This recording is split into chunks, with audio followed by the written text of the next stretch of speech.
quite frankly, Bobby Knight is the greatest rapper I've ever heard in life on 𝘾𝙤𝙢. Bobby, I will drop this shit. You will be viral. You will be viral, sir. I got bars for days, man. I be writing every day and shit. This shit that I just wrote for Bobby and them, they gonna make me fuck around and really drop that. That shit gonna go viral, Bobby. And niggas gonna be like, get this through your head, you motherfucker, you. You only exist out here because of me. You're fucking warrant. Don't ever go over my fucking head again. Yo. You motherfucker, you. In the dark where them demons lurking and evil works. We are the guys and you just some titans, so know your worth. Even if good and have evil is give or take. One of those horsemen, I blow the trumpet, your world will shake. You niggas snakes, you serpent, some of you parasites. So my appetite is to murder anything anti-Christ. Don't have a vice, I done resurrected, I am the Lord. I can shower down with my wrath and get your block destroyed. I can sit in the fire, the young and bend it go. Boy, I been to go, what I say is truth and not just a quote. The kings are woke and I'm telling you something you need to know. 12 disciples off in that 40 can catch the Holy Ghost. We make a toast from the Holy Grail and then wish us well. So speaking lust and his blasphemy, send them straight to hell. You just a shell of a man, how can a reap prevail? Yeah, we know the heart and your weighted spirit, bitch, we the scale. Cause me and Bobby like Christ and Moses, this called in body. Supreme being at the highest level, no Illuminati. Cause God got me a massacre when I pull that shotty. Arm, leg, arm, head, and then we hit the body. God got me. God got me.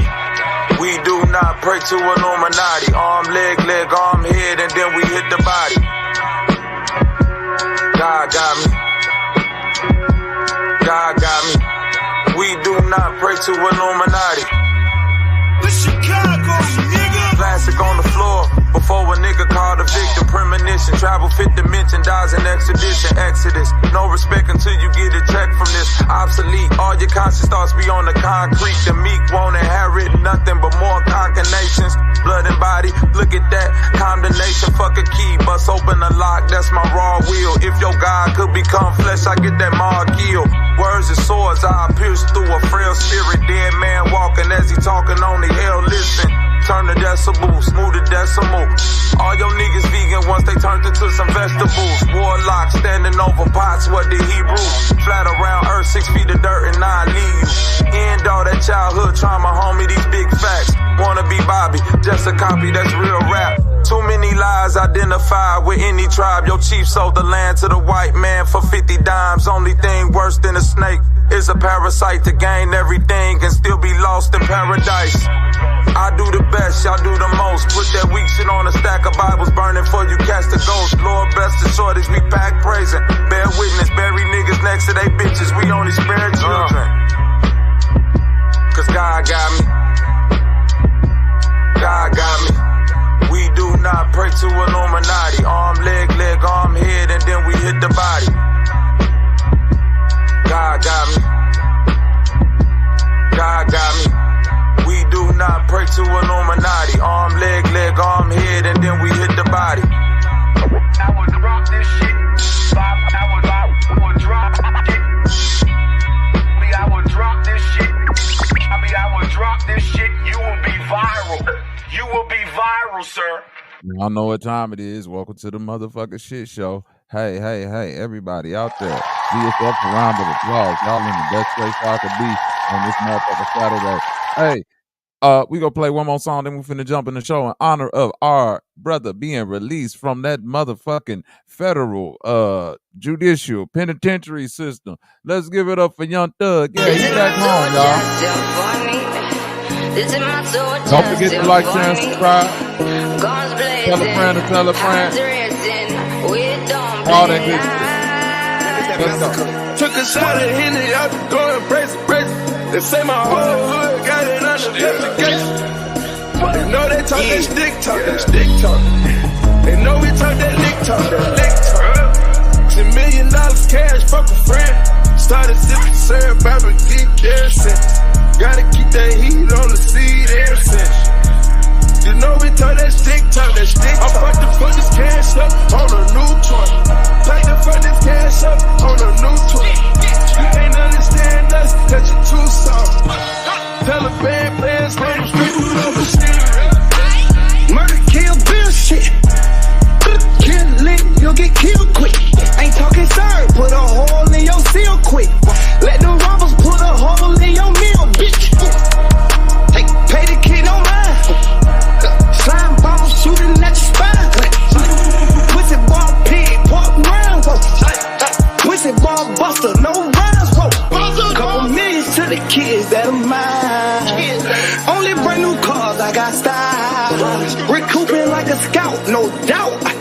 Like a brick, bodies in, bodies out. New ID be the passport. If you know why the fuck did you ask for? I just bought a Bentley truck today, yeah, that's what that cash was for. We don't do dates with side hoes. We don't say side hoes, our hoes. Yeah, that's out the window. You ain't tell the charge in what you my friend for. Dressing like a prince with gangsta shit is what I live for. I don't need no backup, no ad libs, huh? If you gangsta, why you keep saying that you real for? Backyard look like chilies, lot of ribs, oh. Ain't shit, pussy, hashtag that. Red lobster, as Beyonce, what a crap set. Big ready, banging fire, where my nap at? Boom, boom, push your top back, where your scalp at? Lot of hoes, catch a car, take the molly, perk a pill, Adderall. Advent to dive in a nigga brawl. They screaming we alive, but we killing y'all. On the balls, what I'm still rapping for. Same reason you made a million, still trapping for.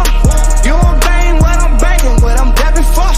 Jury still wet, fuck, I need a knocking for. Took a shot at Henny, I been going crazy, crazy. They say my whole hood got it under investigation. They know they talk that stick talk, that stick talk. They know we talk that lick talk, that lick talk. $1 million cash, fuck a friend. Started sipping syrup, I've been geeked ever since. Gotta keep that heat on the seat ever since. You know we talk that stick talk, that stick talk. I'm about to fuck this cash up on a new toy. Like to fuck this cash up on a new toy. You can't understand us, cause you're too soft. Taliban plans run them straight through the machine. They came through with a stick and you heard it. They came through in this bitch and it was swerve. I can't believe the blood ain't on my shirt. Because he got hit close range.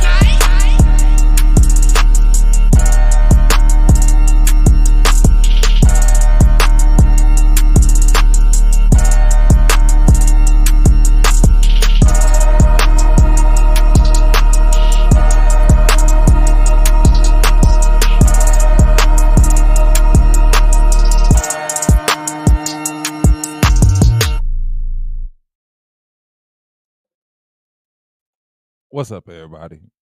What's up?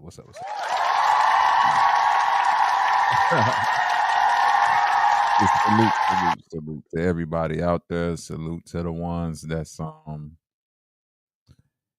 working. Salute to the truck drivers, the people that's out on the road, making sure we get the products and the goods that we need. Salute to the motherfucking, what you call them people? The dock workers. Yeah. Port Authority ass niggas. Yeah, salute to y'all too, because we know that shit could have went left. You feel what I'm saying? But y'all decided to hold it down for the gang them and make sure we had the shit that we need so we wouldn't be fucked up out here on the goods and services side of the gang. So salute to y'all too, my brothers. You feel me?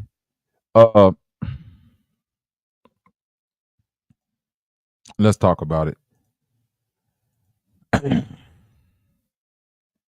don't know where to start today because this weekend news has been so motherfucking ridiculous. I'm trying to tell y'all, so much bullshit has been going on that it's kind of hard. It's kind of hard to even explain. First of all,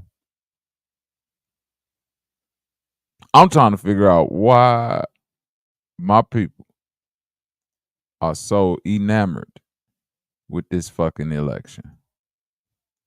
For the life of me, I cannot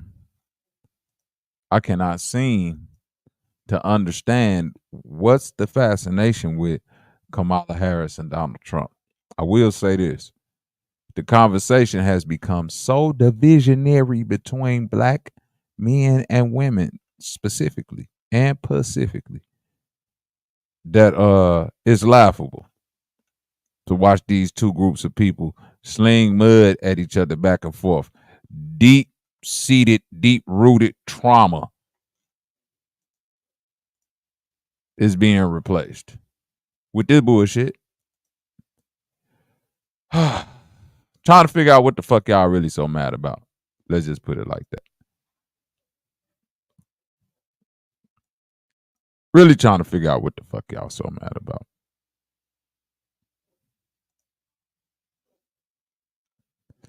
I know. Don't worry about it, my beautiful feet princess, queen goddess out there. Your feet will be enjoying everlasting eternity. As for you, who knows? But your feet will be well taken care of. You hear me? Let's hear what Cardi B has to say about your incumbent, your president-elect. Want y'all to pay close attention. This is who they chose to speak on the behalf of Kamala. 1 second, guys. 1 second. I know y'all probably like, well, what the fuck is she pointing at? This young lady, Cardi B, is sitting at a podium at a rally for Kamala. So I don't take lightly the call. Sorry, guys. I'm a little nervous. Yes, you should be nervous. I'm a little nervous, guys. Her teleprompter I've been waiting for this up. moment this whole life. My whole life. She said she's been waiting on this moment her whole life. You know what? I'm going to just go out on a limb and say that's cap. I need patience over here. Patience. Patience is her assistant manager. Whoever Patience is the one that's going to come to this lady's rescue. Let's watch this. Patience, where are you, girl? Where you at, Patience? Patience. I need patience over here. Get up there and help that lady, Patience. Get up there and help her, Patience. Hold on. How you guys doing tonight? How you guys doing tonight? Are we ready to make history? Are we ready to make history? Are we ready to change these 4 years? No. Are we ready to change the next 8 years? Because we're going to make sure we have Kamala Harris in office for 8 years. Thank you. I'm not giving Donald Trump a second chance. Nope. I'm not taking any chances with my future, and I damn sure and taking no chances with the future of my children. All 3 of them. All 3 of them. I'm not giving him the chance. You're not giving him the chance.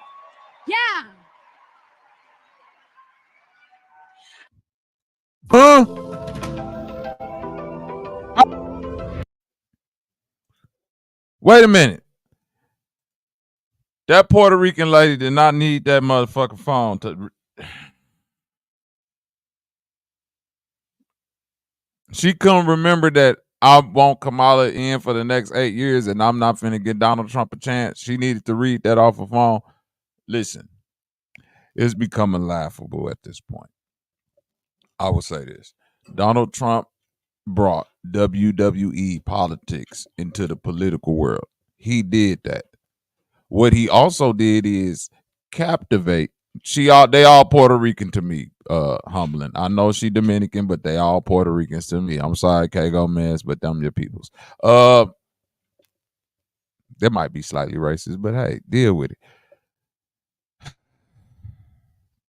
Donald Trump brought WWE politics to the forefront. He exposed the idiocracy that is modern day America.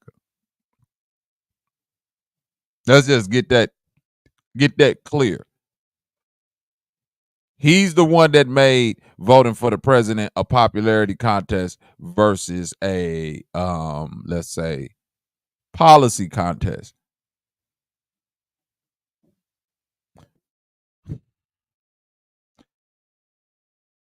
This conversation that I'm about to have about Democrats is the same conversation that I'm going to tie into women, and it's a part of a question that I'm going to put out there for y'all later. Oh, trigger warning is in the thumbnail.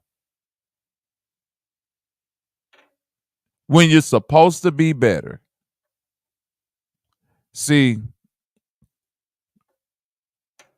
The Democrats were always pushed to us, and I know I'm probably a little bit older than most of y'all out there, except the feet. But most of y'all I'm probably a little bit older than, and you know, myself and the feet included. We remember when a lot of y'all young folks might not remember, but I remember at a time when the Republican Party was viewed as this conspiracy, illogical, emotional race-based political group. And the Democrats were looked at as a more logical, policy-based, for the people political group.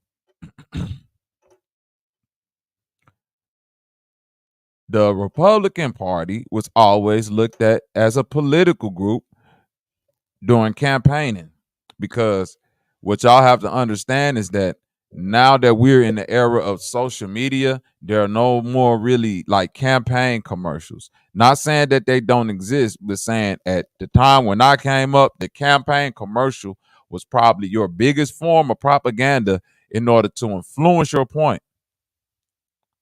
It was always kind of historical that the Republican campaign was based more on mudslinging, and the Democratic campaign was supposed to be based more on policy, politics, and for the people, kissing babies, all that other shit, right? When you're supposed to be better than the competition. And when I say better, I'm not saying better in the form of, you know, you're by any means better in the sense of greater than, or, you know, more than, but better in the sense of when they go low, we go high. When they sling mud, we clean our clothes, and we don't do that. I think the biggest point that a lot of people missing when I'm critiquing Kamala Harris and her election campaign style is that it's very, very similar to the campaign style of Donald Trump. It's becoming laughably a clown show, in my opinion, a concert. Hey, let's see who the hottest we can get to come out here and, you know, sing and dance and chuckle for the black people because we need this mythical black vote and all this other bullshit. It's funny as hell to look at a lady say, I want to be the president. You know, a beautiful, let's just go out on a limb, say beautiful black lady. Fuck it, I said. A beautiful black lady that is Kamala Harris that says, I want to be the president. And within the enthralls of running for the president, I'm going to enlist the help of Megan Thee Stallion, Cardi B, Glorilla, and wonder why black men or these other white men or women, hey, why people ain't really gravitating. I'm doing what Trump doing. I'm making it a party, and I get this cool nigga goofy ass shit out of here. I'm going to go to Detroit. I'm going to bring out one of my mentors, Barack Obama. He's going to be introduced by Eminem. Then instead of him coming talking like the eloquent Negro he is, this nigga is finna get up there and coon rap some Eminem lyrics. Mom spaghetti ass shit. Stop it. You can't beat a troll at his game. I don't give a fuck what troll shit Donald Trump do. That's his game. You can't beat him at that. The minute that you go into that realm and try to do what he do and then be like, well, look, he did this way he supposed to do. You can't be a upstanding woman, right? Then go out here and do what hoes do and say, but that hoe over there able to do that. Yes, ma'am, because that's a hoe. and she's not looking for a husband. You, on the other hand, are looking for a husband, but you want to move like a hoe. It don't go together. See how all of this shit is motherfucking played? At some point, somebody got to prove that I'm better than this. And if nobody is proving that they better than that, then we just go with the person that's doing the best at the bullshit. It's that simple. I couldn't tell you now one of these motherfuckers' policies because they don't talk about it enough. I've heard them speak too fucking much. Both of these stupid motherfuckers, Trump and Kamala, I've heard them speak entirely too much and not making emphasis on policy. Their emphasis is on degrading one another. You can't win like that. You can't win like that, Kamala.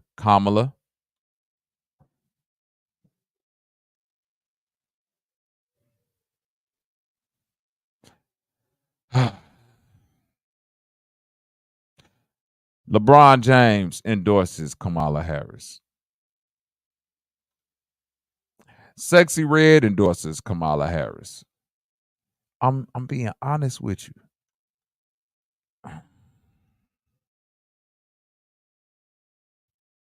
That's not enough.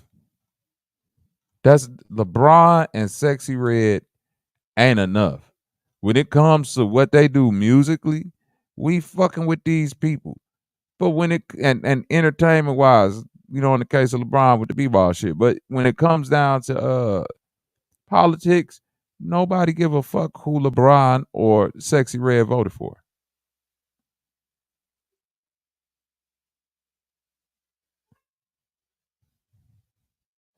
No, I'm respectfully disagree with them feet out there.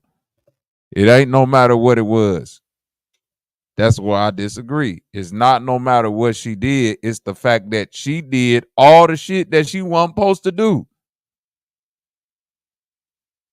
That's where the excuses for this lady has to stop. Trump them did this rodeo before. We know exactly what we expect to get with Trump. None of the goofy shit he doing is a surprise. It's a surprise how goofy this lady is out here looking when literally the nigga that she ran up under wasn't even talking as much. Granted, that nigga might have had dementia the whole time. But goddamn. Why in the fuck is Cardi B speaking at a Kamala Harris rally at this point? Listen, you can't beat Donald Trump at the motherfucking the entertainment shit no more. No more rallies where we seeing celebrities talk, Kamala. You should have learned that after the Eminem Barack Obama debacle. We don't you go out there and talk from now on. You go out there and talk. Because outside of you bringing these celebrities out here and talking, the only thing you going out there talking about is Trump, and you're not going to beat Trump at doing the Trump shit. As they should be. The expectations are higher for her as they should be because she's supposed to be better. That's the whole emphasis of today's show. When you present yourself as better, you're supposed to be better. You don't get the excuse of, well, look, they doing it.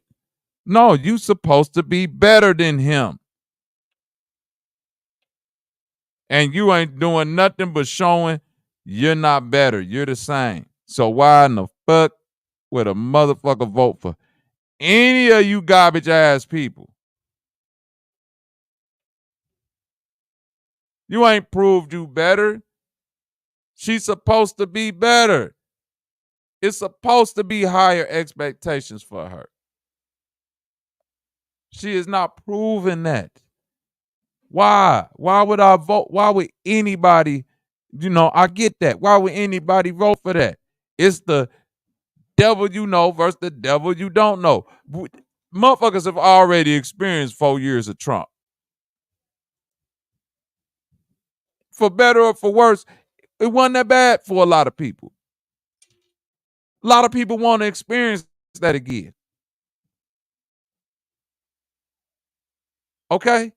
A lot of people want to experience that again. So Kamala and her team, knowing that this man already had a groundswell. He already had a surge of motherfuckers that was waiting for his return, his 4 years again.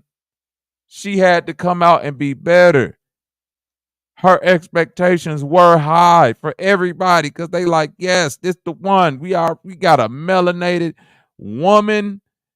We got two for the price of one. They wanted it to be Michelle. Michelle said, I ain't doing that shit. They say Kamala is good enough.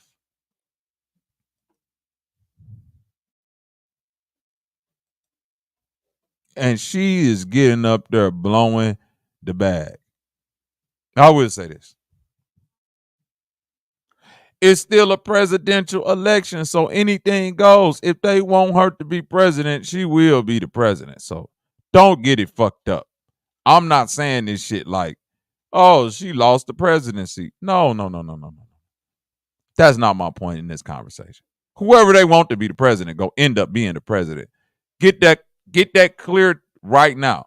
So don't never take the words that I'm saying now and be like, well, if she get elected and be like, I told you so. See, no, you was talking. The shit I'm talking still applies. She ain't up there talking about shit. These are bad moves. I haven't heard, listen.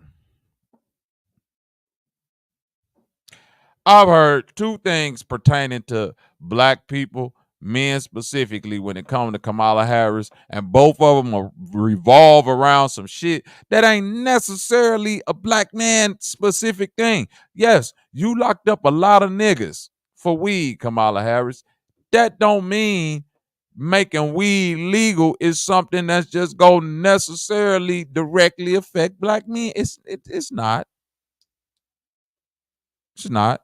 That might help out white men way more than they help out black men, to be honest with you, which is a whole nother story. But it is what it is. Okay?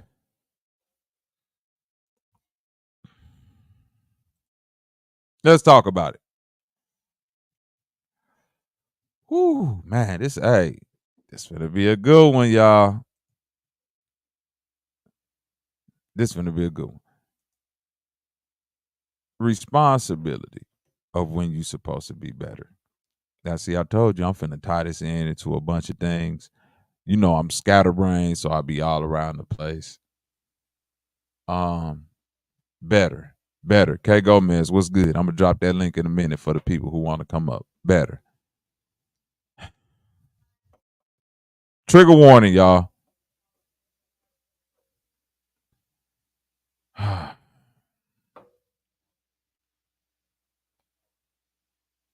Is speaking of better, and the reason why I'm tying all this into she had higher expectations and who has is because she's a woman, and women, for the lack of better terms, are viewed as you're supposed to be better. That's the cross you have to bear being a woman in this matrix. The cross a man has to bear in this matrix is you will get no sympathy and or empathy. We all have our, respectively, as a man and as a woman, we all have our own things that we have to deal with from a societal construct in life. Most men have to walk through life devoid of empathy and sympathy. Pull up your bootstrap ass. And yet most women have to walk through life under the guise of you're better. So the things that you do versus if a man do it or somebody who's not looked at as better, you will get charged double, maybe triple. See what I'm saying?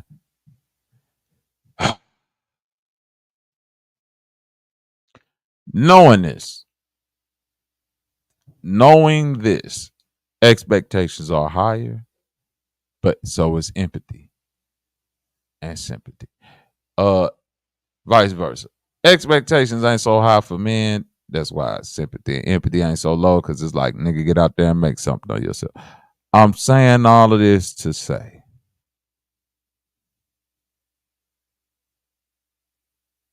even though it's not fair, it's the world we live in. And we cannot continue to give competent people, because I believe Kamala Harris is very competent. I believe she's very intelligent. I have no lacking faith in her oratory skills or her ability to talk clearly and concisely.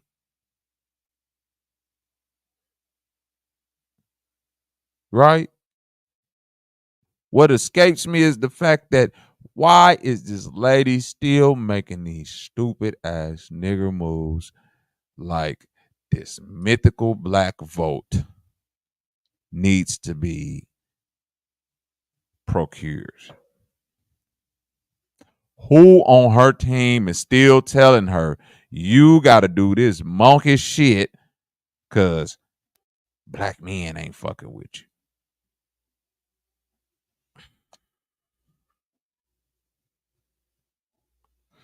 I don't know if Kamala Harris has been watching what's been going on in society, lady. Black men and women been at odds for about 5-10 years now. I don't think she was going to ever get a majority or a high volume of black male votes. But I do believe she could have got a majority of white male votes and white women votes. And as she has right now, the majority of black women votes. I believe there's no doubt that she could have just played her cards the way she could have played them and just walk right into the presidency, which still very much a possibility. But I believe that the way that it's been played, playing it too close. You playing it too close. Now, history is a motherfucker. And I remember the last woman. See what I'm saying? Donald Trump only won the presidency. Last time he won the presidency, he ran against a woman. History seemed to have a funny way to repeat itself, because I remember the last woman that ran against Trump, and everybody was taking that shit as a joke, and everybody was acting like, nah, he's just the Hitler, and he's the worst ever, and long as we just explain how this nigga's not qualified and just a dummy and just saying the worst shit and all, and people was eating that shit up because it's WWE politics, and they're not recognizing as politicians, lifelong politicians. They are so separated from the common people that they don't know the world of idiocracy that we actually live in the United States. I don't think they get that. Donald Trump gets that. This is why he feeds into the popularity and the business-minded people. Now, he gets that for some reason. This nigga get that. And the other people can't seem to get that for some reason. Specifically the women that he's run against, because he's only run against and won against a woman, and this is his third time running for president. And would you look at that? It's a woman. And would you look at it, the woman is, from my point of view, really not taking that nigga serious. It's like she's not taking this nigga serious. In the sense of, let's just talk shit about them. Let's just keep on calling them a racist and all of that. Don't you know that's what the first lady did?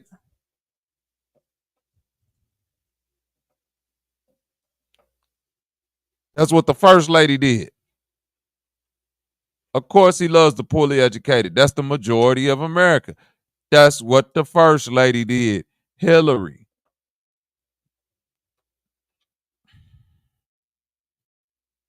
Sat up there and acted like he ain't know what's happening. No, this is third time.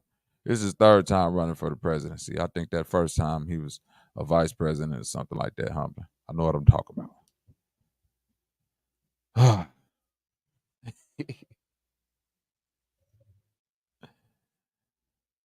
This is just crazy.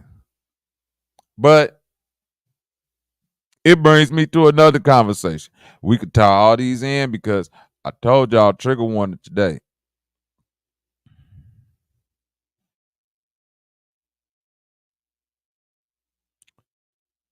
Women are supposed to be better. Women are supposed to be better.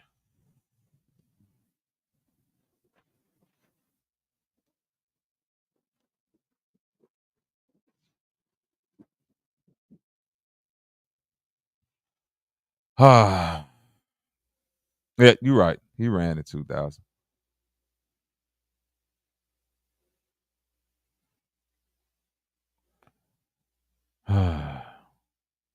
um,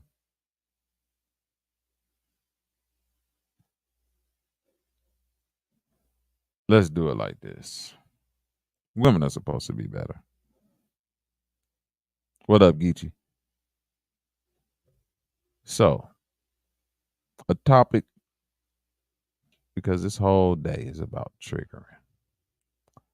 A topic that ran across my desk that I thought would be good to trigger and ruffle a couple of feathers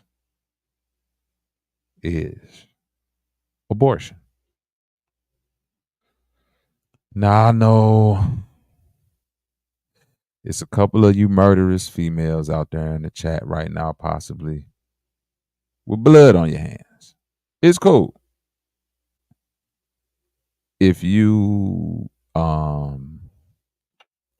pregnant at a certain point in your life and you decided that this baby is an inconvenience of you, because let's just be honest, the overwhelming majority of these abortions are performed because of inconvenience, not because of any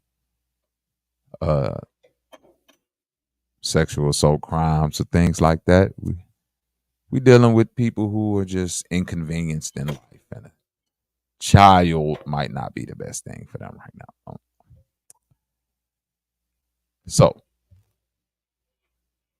trigger warning. If you happen to be one of these, because it's a lot of, I've been seeing a lot of things, and I always scroll through the internet and I be seeing, women talk about, why these niggas out here killing each other like this. And wait a minute. Wait a minute.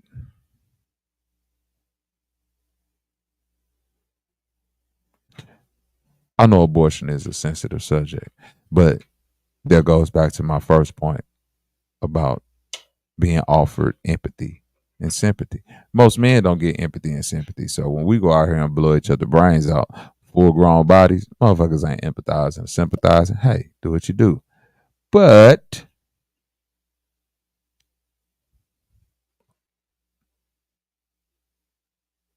a woman can, in all reality, vacuum a tiny human out of her uterus, limb by limb. And that be looked at as, hey, that's what's up. See,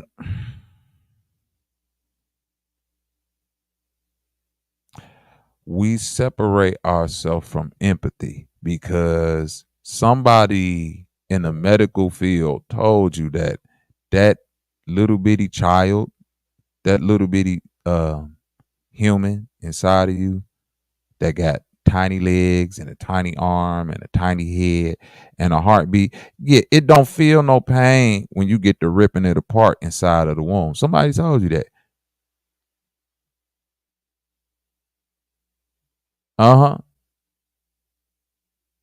See, it's easy for a motherfucker to talk abortion, but it's hard for a motherfucker to look at them tiny body parts getting vacuumed out of bitch pussy hole.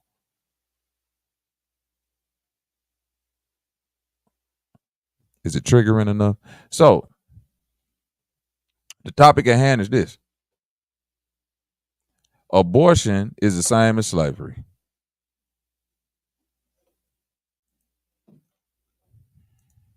Damn.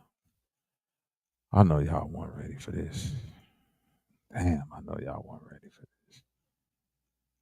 I just said, yeah, I said, abortion is the same as slavery.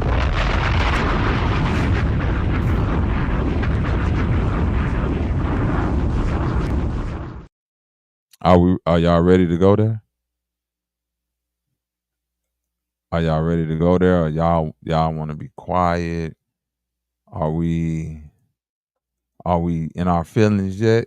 Because I want feelings to be touched on. I want feelings to be touched on like a exposed nerve in a rotten ass tooth mouth. You hear me?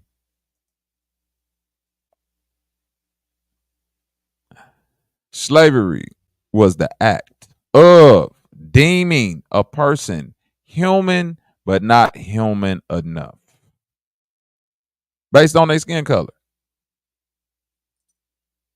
Right? You're human, but you ain't human enough. Right? You walking around, you talking, you got a mouth and all that, but you a nigger. And your skin dark.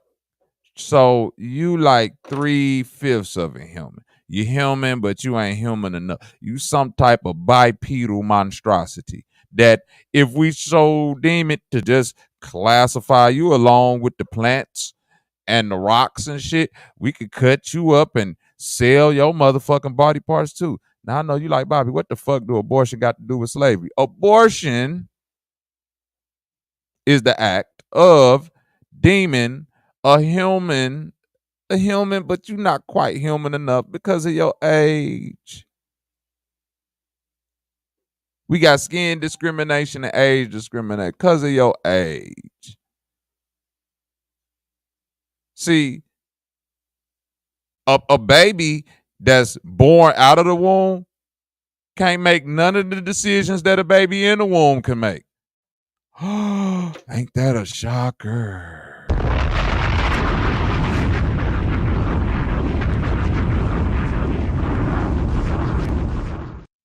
Don't you know the baby that you abort in your womb, if that same baby grow up and fall out of your little funky pussy, it still can't make no decisions. I'm sorry. But we don't consider that age discrimination. We say, hey, that little thing that's growing inside your stomach that everybody got to come from with arms and feet and a leg and shit, we can just vacuum that shit up out your coochie because it's a human, but it ain't human enough.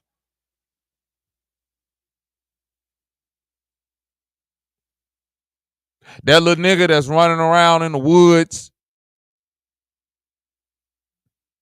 them motherfucker people over there with their hair all nappy and they black and they singing and they growing crops and all that. Yeah, they human, but they ain't human enough. Chop their ass up.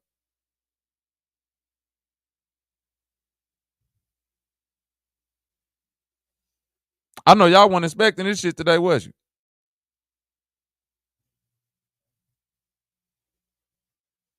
Because when you're supposed to be better, because the only person that can abort a baby is a woman. So this is y'all conversation. When you're supposed to be better, you view that as better. Somebody in the ethers of eternity looked at womankind and said, this logical being is better suited to bring gods into reality. Because this motherfucker is better. I don't know what contract that was signed with the cosmos that made that situation happen, but I know it happened. And I know the reason why it happened is because something about y'all is better. I don't think a plan in that contract was ever made that, hey, don't you know at some point in time in the future, these same people that we view as better, hey, they might start reaching up inside their body and killing the baby before it even make it out. I don't even think that was even a thought. Because who would do that?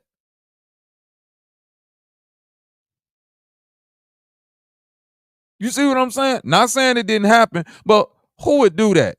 Who would wake up and say, man, you know what? I've been out sucking and fucking like a motherfucker and then fucked around and got pregnant. Hell, I gotta have this. I'm either have this baby or miss work. I can't miss work, so I gotta kill a baby. Huh?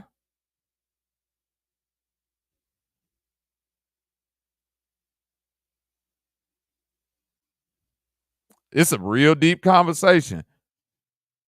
We got monsters on the man and woman side of the game. People that are willing to snuff out life because it's an inconvenience to them. Is niggas right now in a hood near you that'll kill a nigga because they inconvenient, because they feel like it. And it's the same way with abortion. It's a motherfucker walking around right now fucking hard. No proper pussy management.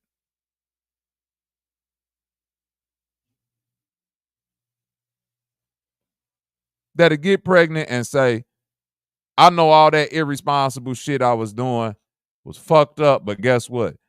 I'm willing to snuff a life out and take responsibility for this shit. It's this the world we live in.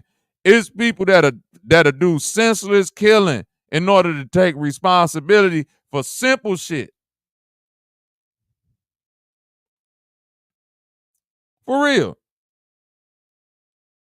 That's how slow shit done got, man.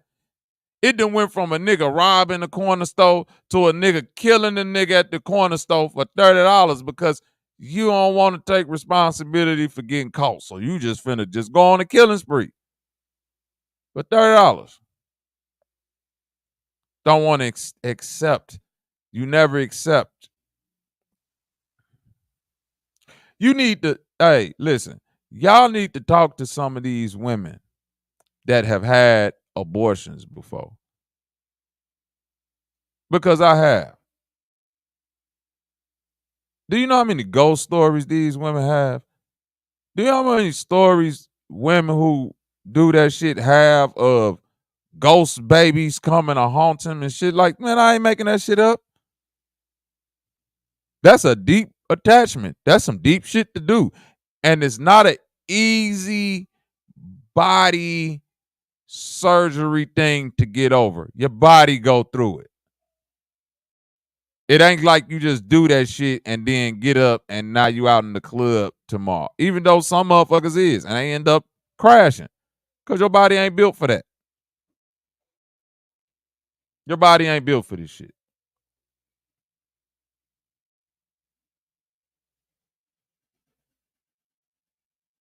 So there we are. Abortion is equal to slavery.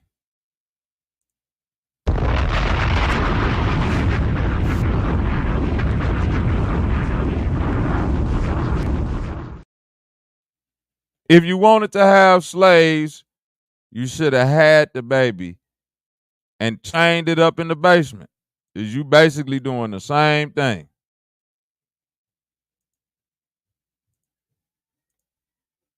I know. I know it's hard. I know it's hard to accept that this thing that the government, because I done been so flip-flop on this topic, like, man, let a motherfucker do what they want to do with you. And I'm still on that side of the game. Don't get it twisted. I'm still on the side of the game of do what you want to do with your body. If you want to chop the baby up inside your stomach and vacuum it out, that's gonna do that shit. But let's be that's what's happening. That's the other side that I stand on. I'm not finna sit up and fake it with you like you ain't killing no baby. You do what the fuck you want to do, but you're not gonna get no empathy from me like you ain't just killed no baby. You a murderer in my eyes, even though ain't no crimes for that, because technically you could do that type of murder and get away with it in these days. And I'm cool with that. Because that's the world we live in. It's a sick, sick world already. All type of other sick ass shit go on anyway. So, hey, that's just on a long list of sick ass shit that's going on out this motherfucker. But you're not gonna make me not look at it like it ain't crazy. It's age discrimination. Boy, I would hate to be conscious as a child, but the words and the cries that I'm screaming out, don't kill me from inside a womb, is going unheard. Ain't that crazy? Y'all done let the doctor convince you this little bitty baby inside your womb that's in that bitch jumping around and moving and growing a heart and growing legs and feet and hands and a liver and all that shit, it ain't gonna feel none of the pain when this little knife come up in your coochie, chop off his legs, his arm, and his head and vacuum, and I ain't gonna feel none of that. It's too young for that. That's age discrimination. Huh? Don't y'all know this is why the whole conversation around abortion is going on right now? Because you goofy, funky motherfuckers is going out there fucking on bitches, and your bitches is letting anything slide up in your little funky ass and getting pregnant, and everybody making a decision about the baby, but the baby don't get to say nothing for itself because it ain't old enough to talk, and y'all acting like this motherfucker ain't a human. It's the same thing they did to niggas. Went over there and found a bunch of dark-skinned motherfuckers who didn't speak nothing that nobody understood. So they said, them motherfuckers ain't the same human as us. We could do to them what the fuck we want to do. Jesus.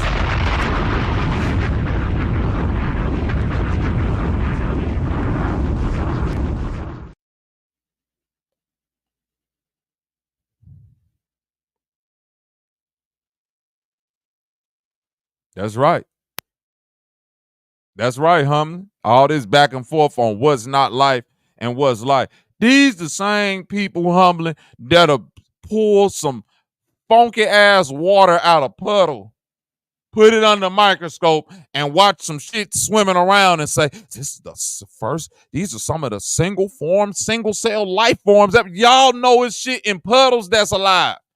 But y'all trying to debate between, I don't know if the heartbeat started. This the first thing that it's a heartbeat before anything else. Let's get that clear, y'all. It's a heartbeat in that motherfucking baby before anything else. That heart gonna start beating. So you mean to tell me y'all don't know if something got a beating heart, if it's alive or not? But y'all can get a motherfucking puddle of water out of motherfucking pothole on the side of the road and syringe that shit up and put it under a microscope and watch all them little microorganisms in there and be like millions and millions of life forms inside just this one little puddle. Y'all understand that is life, but we still gotta have this debate about if a baby in a womb is like, no, y'all just want to play Dr. Frankenstein.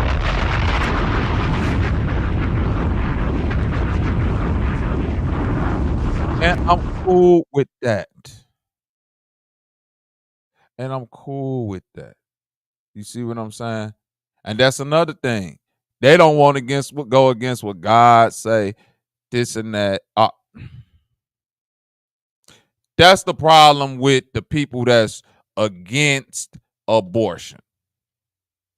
That's why I feel like all that shit is a play. Because the people that's against abortion don't never want to go against the shit from a scientific standpoint. They always want to say, in the Bible,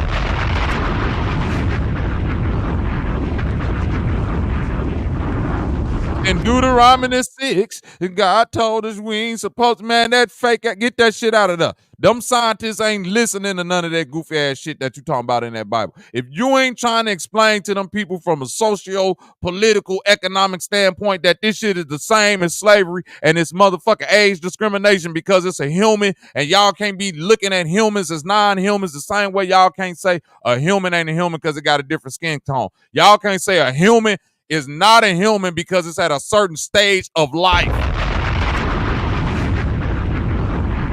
Every motherfucker that's on this page right now was at that stage of life that them babies getting chopped up at. That's a part of life. How you gonna say that ain't life when you living right now and you was at that same stage? That's the issue. They want to keep arguing this shit from the Bible because they know that's just gonna keep this shit going perpetually. We can keep funding all the nonprofits. We can keep standing in front of the motherfucking Planned Parenthood acting like we want to get this shit shut down.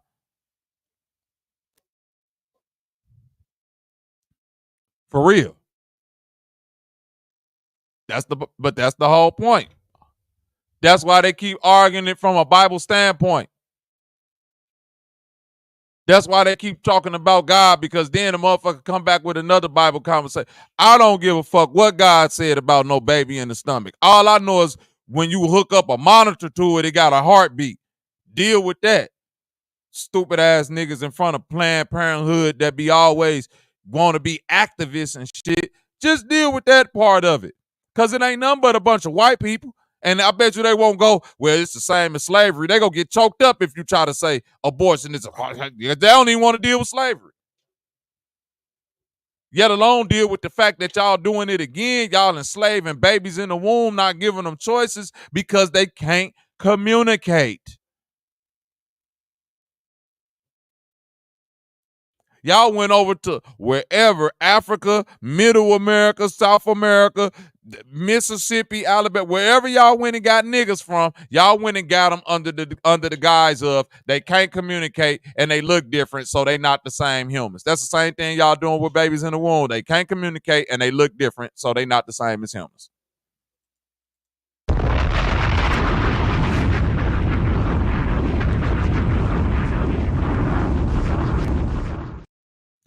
Unpopular opinions will shock you.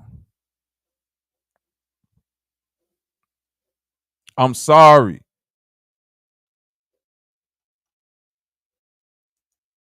Empathy is for your mother and your father. I don't have empathy. I got a little bit empathy, but I definitely don't got no sympathy. I definitely, am empathetic to a lot of things, so I'll take that back. I definitely am. But the sympathy part of the game, nah, gang. It ain't a lot of sympathy, cuz it's not. It's just not. Because it's adults that's making decisions. It's adults making decisions based on their own understanding. I'm fine with that. Okay? I'm fine with that. Let's just be clear. Let's be clear, y'all. Let's be clear what's happening out here, though. Okay? All right? I need y'all to know that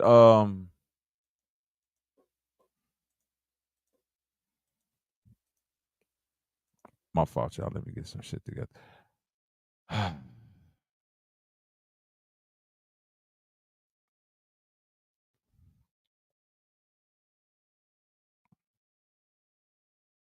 They said, okay, let me see. Bobby, what if the baby has so many complications? 4 legs, 2 heads, messed up lungs, and will not make it long into the world. Then we deal with that case by case.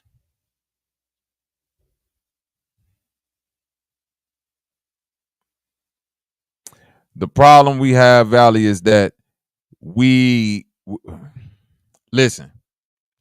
do extreme changes for extenuated circumstances which do not affect the majority of people. So a baby can very well be born with 4 legs and 2 heads. That's such a small percentage of babies that are being born. And it's probably a smaller percentage of babies that are being aborted.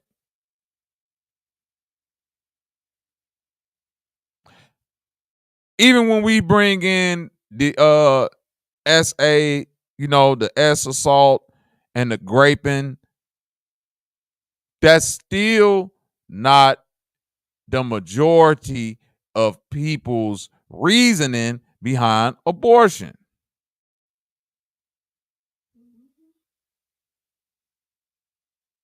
There we go. There we go, Humlin. You can't make the exception the rule. You make concessions for exceptions. You make room for things being a little bit more flexible due to exceptions, meaning that, hey, this baby got 4 legs, 2 heads. The birth of the baby is literally compromising the health of the mother, so this would be a more viable option. That's a medical procedure. That's something that's dealing with the life and death of 2 people, and all like that's a little bit deeper. That's a little bit more complicated than I'm in college. I fucked my college boyfriend. Now we about to have a healthy baby, but it's inconvenient. Inconvenient in what way? Inconvenient in I might have to miss a couple of classes. I'm going to have to probably get an extra job. He ain't going to be able to make it to the NBA. He going to have to get a job. And I mean, y'all should have thought about all that shit before. Don't know, we ain't killing no motherfucking healthy babies because this going to inconvenience your life. What are you talking about?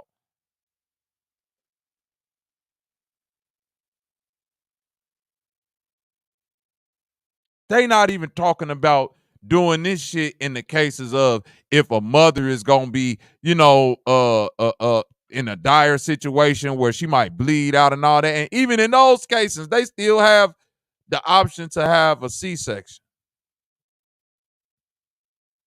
So even in them cases, it's still an option that's they're gonna give you over just killing the baby.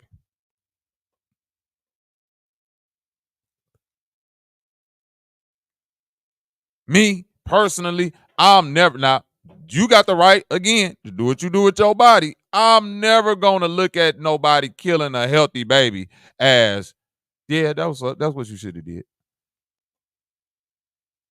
I'm never going to do that.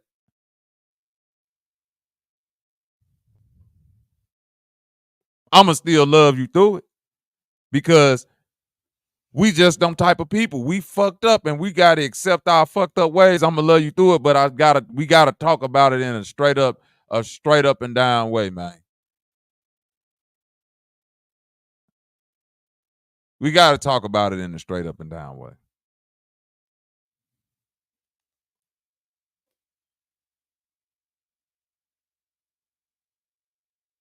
It can't be this ain't no room for this bullshit no more.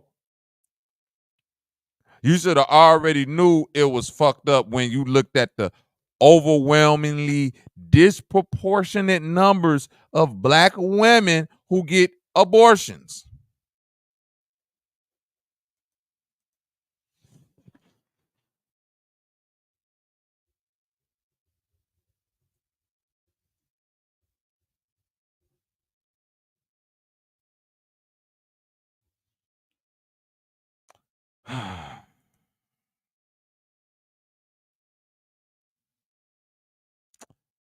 Out of 100%,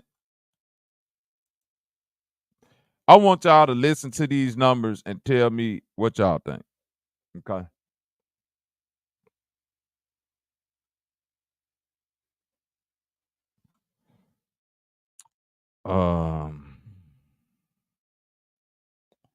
Last year, the CDC reported a yearly national total for abortions in 2020. This is the 2021 abortions, bro. It found there were, 625,978 abortions in the District of Columbia and the 46 states with the available data that year. Wow. You need 625,978 abortions. That was from 2021, right?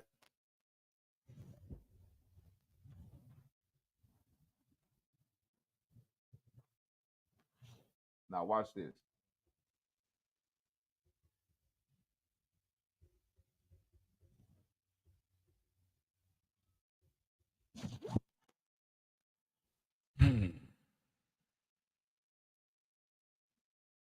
In 2021,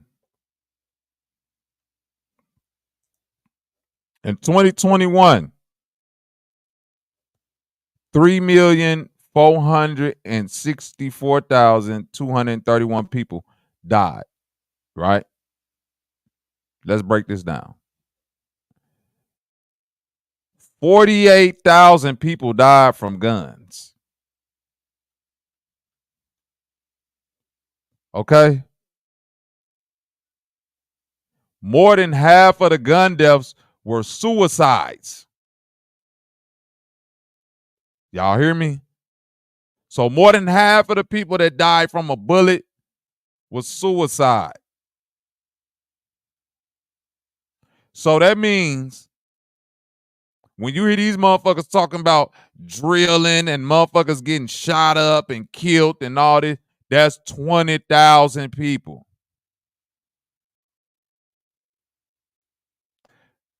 In that same year, bitches have pulled 625,978 babies out they funky coochies.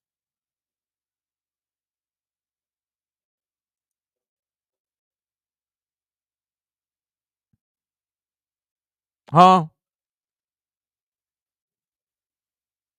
In the same year.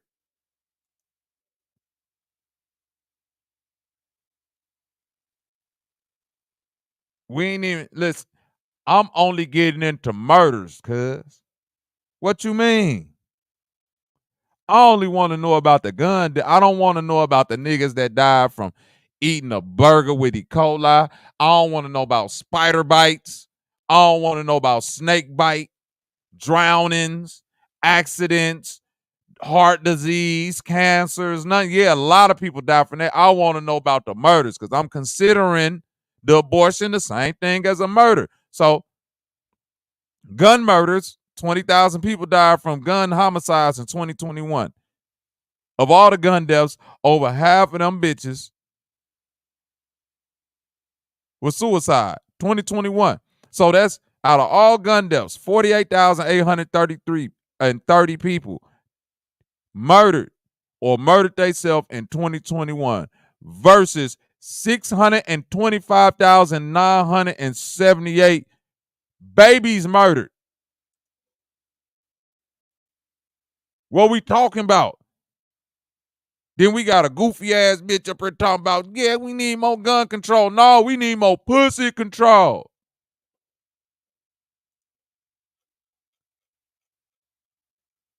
Need more. Man.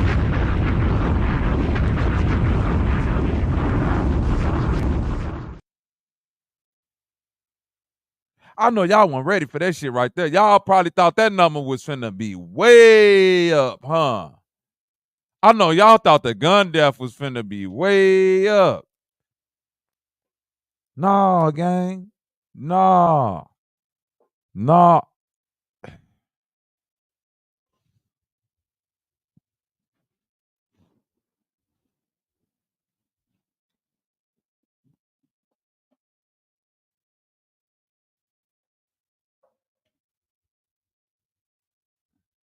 Say what I need.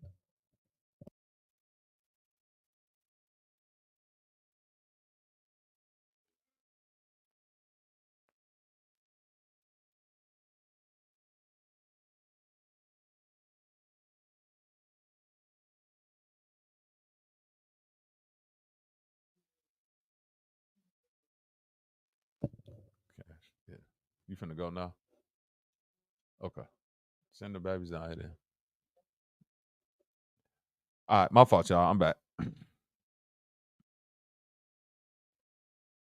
I was just finna say that. I want y'all to listen to this number right here. I want y'all to listen to this.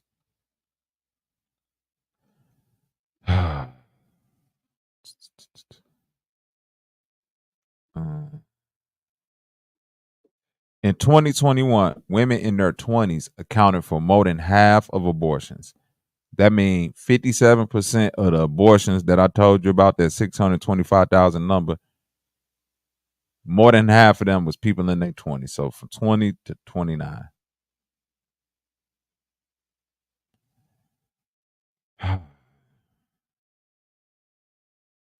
I want to get to the race demographic. I want to get to the race demographic because they always want to make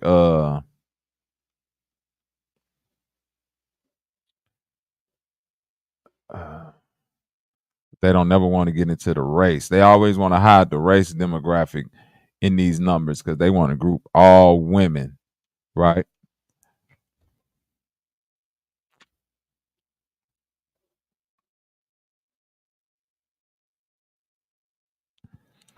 In 2021, non-Hispanic white women and non-Hispanic black women accounted for the highest percentages of all abortions, 30% for white women and 41% for black women.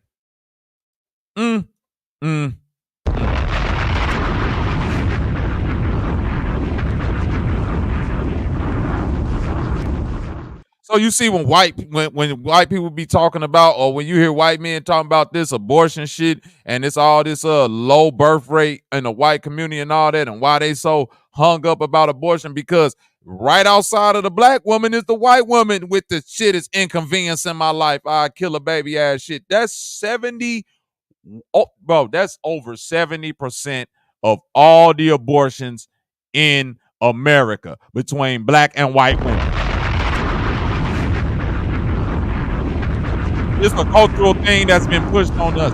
And y'all got to understand that the reason why the white women doing this shit, this all the way go back to feminism, your right to vote, your right to burn your bra in the middle of the street and all that, do whatever with your body. I'm every woman, it's all in me ass shit. That was the white women's fight against the brutalizing force of the white man that she lived with.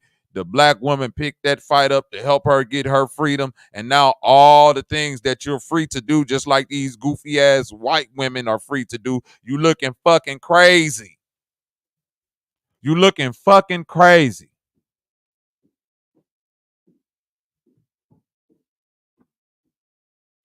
Hispanic women are 21%. So if you take white, black, and Hispanic women, that's all the abortion. It said other race categories accounted for 6.5%. That means everybody else, the Asians, the Indians, like all them motherfuckers, they don't play that. We ain't killing the baby. We need our numbers.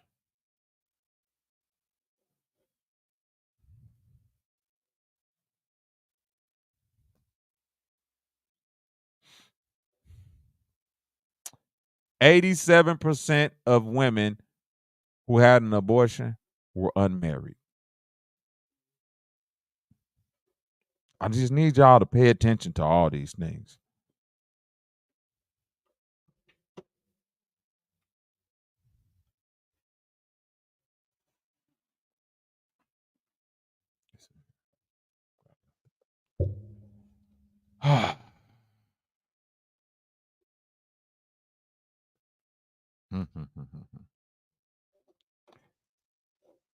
I'm bringing this up. I'm bringing all this up because it's just in there. It's in there. Yeah. I'm bringing all this up because I believe that it's no possible way for a so-called black community to survive and thrive with the current state that black women are in.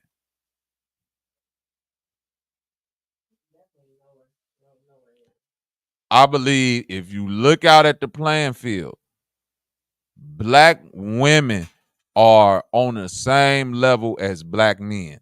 And never in history, well, let me say not never. Never in my 40 years of life have I seen, it's always been viewed as the black women been better than the black. Cliff Huxtable was a fucking doctor.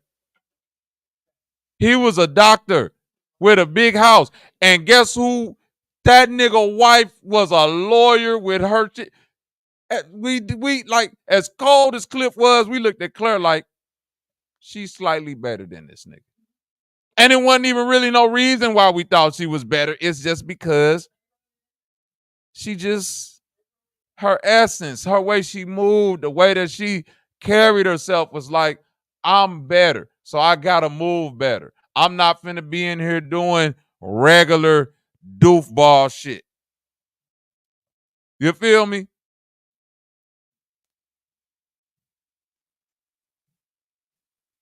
The woman just better.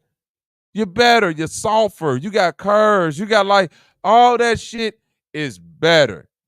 Man is a utility tool. Once women start trying to be utility tools and tear babies out their coochie and all that shit, it's like, man, what the fuck is going on?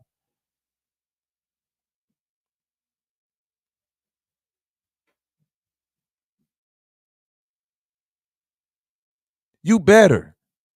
You know how many women right now?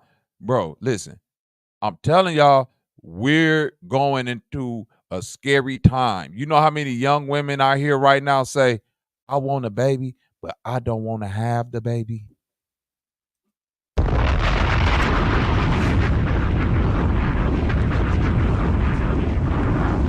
Oh, these women will rather go get the same surgery as the transsexuals, get some fake titties and ass through on, take they motherfucking egg out their body, slap it into a robot bitch from some random sperm, grow a baby in a warehouse somewhere, and let a motherfucking machine spit a baby out before they let their body go through their process.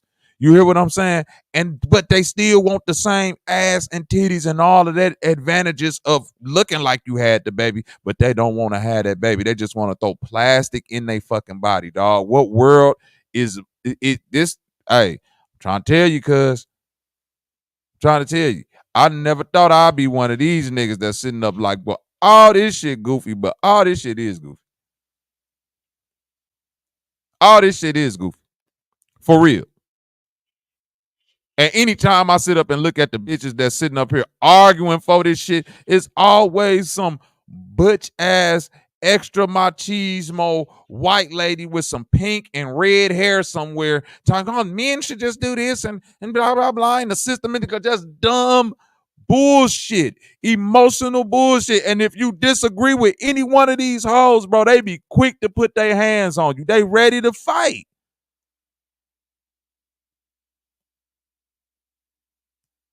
That's why everything is went out the window.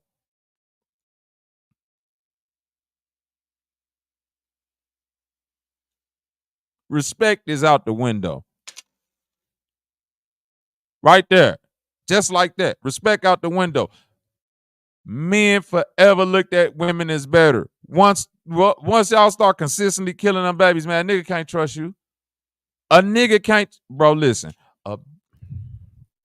Don't you know you could be fucking with a bitch, bro, right now for 2 years. She get pregnant, not tell you, go somewhere on the weekend, kill a fucking baby, go home, take some pain pills, sleep it off for a couple days, and come right back around you like ain't shit fucking happened. Boy, that bitch done murder your legacy.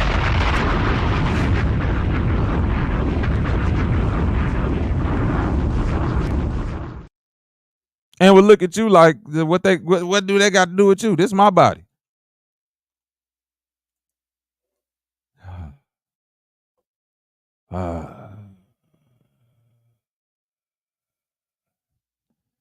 Jesus, Jesus,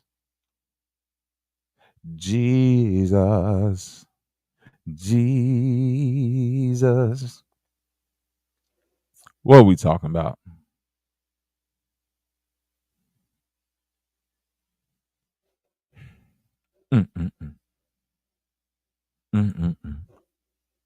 I seen the clip of Slim Thug talking about Megan the GOAT. I fuck with Slim Thug.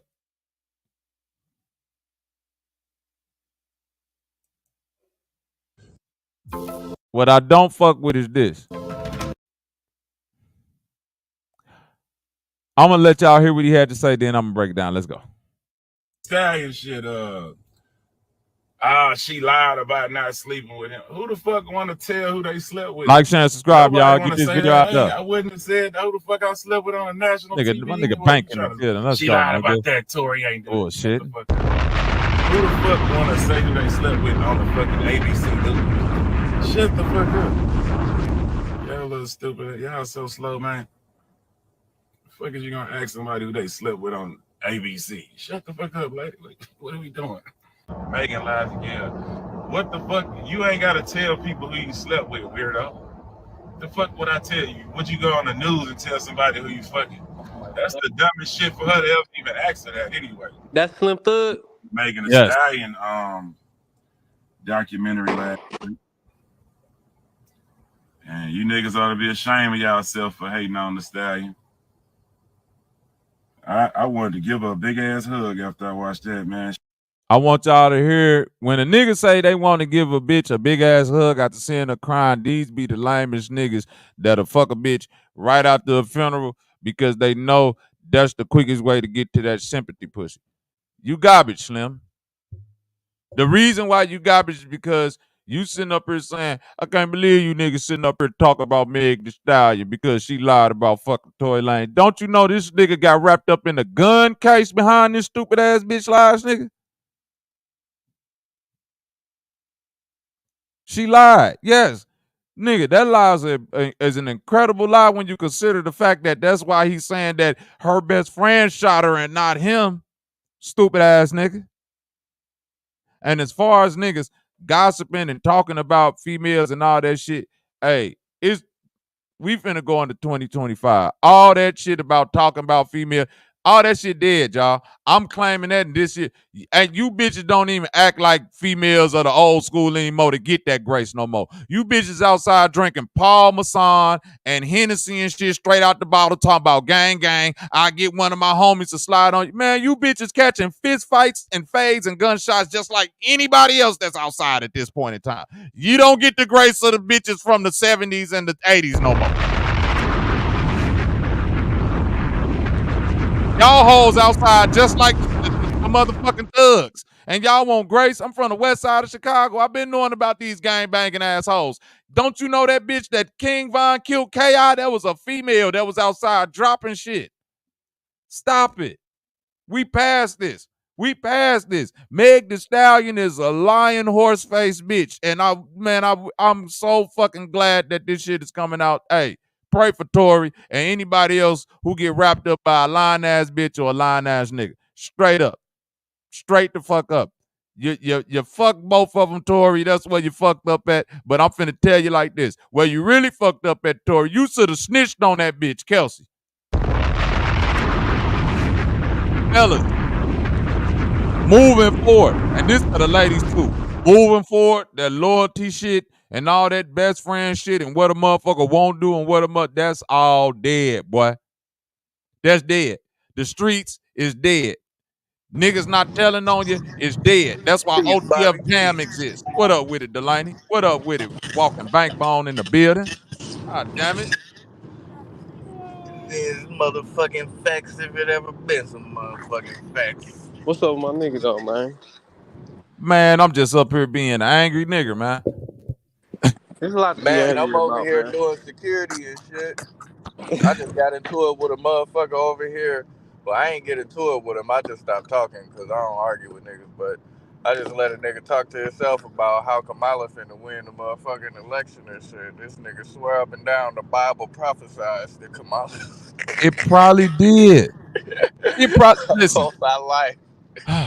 But my whole conversation about this stupid ass Kamala shit ain't even about if she go win or not. If she win the presidency, it's because them people want her in there. If Donald Trump win, it's because them people want him in there. Exactly.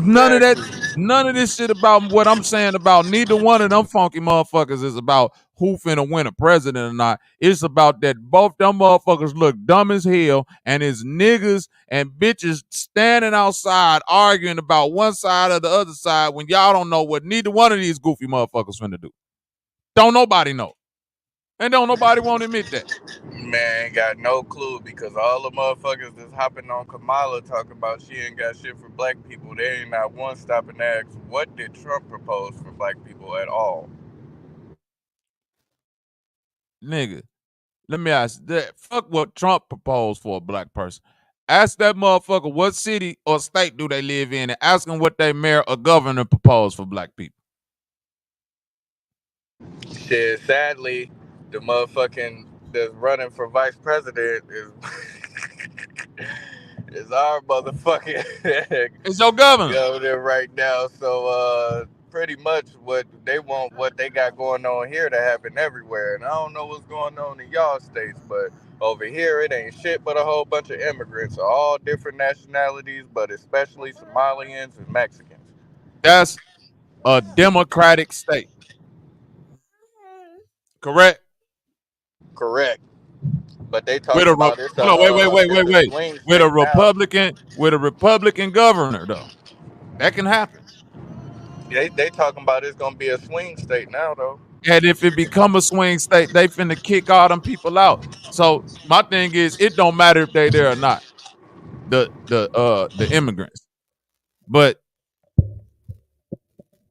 whether they there or not ain't the issue.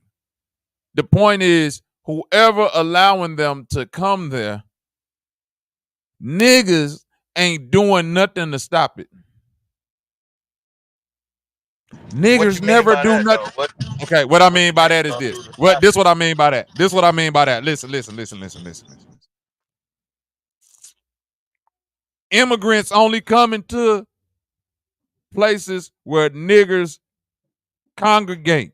Hood. They coming straight to the hood, straight to them bando buildings, straight to them new put up ass apartment buildings in any city USA. I know I'm right about that.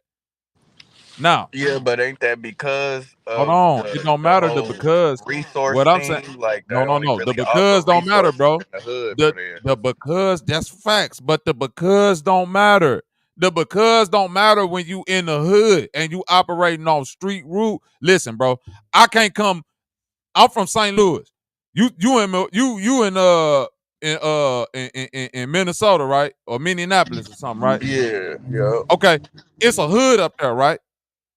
Yeah, pretty much I the whole can't move from St. Louis to a Minneapolis hood and niggas not get down on me, break into my house and rob me, all because I'm a foreigner as a black man, not from there. If don't nobody know me and I move up there in that motherfucking hood and motherfuckers go treat me, bro. Motherfuckers go break into my house how they feel it, rob me when I'm walking down the street, all type of shit, right? Right? Let's just be real. Yeah, I mean, if you don't integrate know yourself nobody with the people, if you don't integrate yourself with that's the my people, point. yeah, The immigrants ain't integrating themselves with nobody. So why they not facing no? Oh, cause niggas scary when they got niggas scary when it ain't 30 against 1. When it's 30 versus 30, niggas don't want to get active. That's all.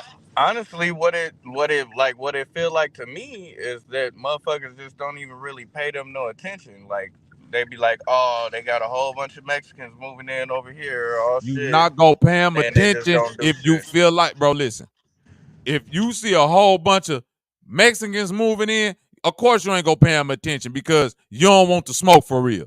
If you just see me moving in, you go pay me attention and call something with me because it's your 15, 20 homies and just me.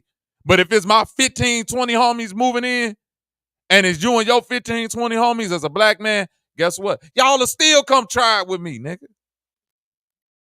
Y'all ain't gonna try it with these Mexicans. Y'all ain't gonna try it with no Venezuelan. Y'all ain't gonna try it with no Somalian. Y'all ain't gonna try it with none of them niggas who you think know voodoo. I don't think that this motherfuckers ain't gonna try it with him. I think people look at him like they just not, like about that gang shit, so they not gonna bring the gang shit to him or some shit. I think if it was like them Trinidad-Aragua niggas, that's the problem, and they was coming in on some bullshit, then I think niggas would get up. That's the problem, though, bro. Listen, I can move to your motherfucking again, same me, moving to the hood as a straight Poindexter. I can have a suit on every day, look like a straight nerd. Niggas still go try me. And I'm telling them I ain't on no gang shit, niggas still go be on bullshit with me. Just because I'm in the hood and niggas don't know. You talking about black folk? Oh, yeah, niggers. You believe that? It's a lot more like Niggers, bro. Bro, I'm telling you, I'm people gonna up be here. honest, bro. It's a lot If more. you Oh, ain't on go no ahead, bro. street shit and you just live in the ghetto, like I don't get bothered. Like I work in the ghettos of all ghettos every day. Like No, if no, you no, on no, some no. working man shit, I don't feel like you're gonna get bothered. You missing my point, Bank. I said you from there though. You can't move, Bank. You Bankbone can't move from where you from in Cleveland to a hood in Chicago and get that same treatment as a nerd, because niggas know you. You see what I'm saying? Yeah. You can't move. You can't do it. But a foreigner can go anywhere they want to deep, and niggas gonna be like, well, let's just Oh, you just saying saying. you just saying I'm gonna be food to somebody. They gonna be like, Somebody you gonna be fooled to. Yes, bro. okay. Yes. It's gonna be one nigga like this nerd ass nigga. I'll do. And no, Fuck but him. Bobby, you just saying that because you was food to other niggas. That's why you acting like. Is this the mulatto nigga? He gotta go, man, because I don't even feel like dealing with that shit today. I'll holler at you, gang. If we was gonna have a regular conversation, I'll let you stay, but I don't feel like doing that shit though. No, I see what you're saying. But even when I moved, like when I be in parts of the city where like I ain't really from and shit, I don't really It feel be no type of way cause a nigga gotta like when a nigga try you, they gotta really think you ain't got shit. And it's just so erroneous to believe that a nigga ain't got shit on him. Like you gotta that's really true. be watching that nigga, bro. Like I'm gonna That's tell true. you right now though, like in the hoods up here, like it depends on what hoods, cause some niggas get money, like they wouldn't fuck with you if you minding your business, you just go to work and shit. But like if you think you just finna just be out like hanging out on the corners with them and shit, motherfuckers gonna want to know who the fuck you is. They Hold gonna on be real like, what's quick. going on? Bro, what shot did I send at you? I don't even what the fuck I said about you. Yeah. When you was opening up, letting me in, you said this lame ass nigga. You ain't had to do all that. I was coming in peace. What But, lame ass nigga? all right. Who Well, the if you fuck ain't say said that, I that? apologize. Cause I actually came to agree with you, bro. Bro, But who said something? Wait, bro. Nah, cause all right, I let me don't like rewind it. I don't When like I, being misquoted. Nothing. What are you even talking about right now, gang? all right, right before you let me on stage, you was like, niggas gonna try you. Like this lame ass nigga right here. And if you wasn't referring to me, then I apologize. But that's why I said that's why you talking the way you talking, because niggas must have tried you. You must have been fooled to other niggas. But I came to actually agree with you as far as the African Americans. You are right in this regard. Many of us, and it's a shame to say, a lot of African Americans really don't want smoke with the immigrants. And a lot of us really will try our own race. We'll beef with our own race. We'll go to war against our own race. We'll do drills against our own race. But as the illegal aliens is eating off our tax revenue, taking over apartment complexes in our neighborhoods, we quiet. And that's shameful because, and I'll say this in closing, our great grandkids, they will have less majority African American communities to grow up in because we're not practicing self-preservation. Really.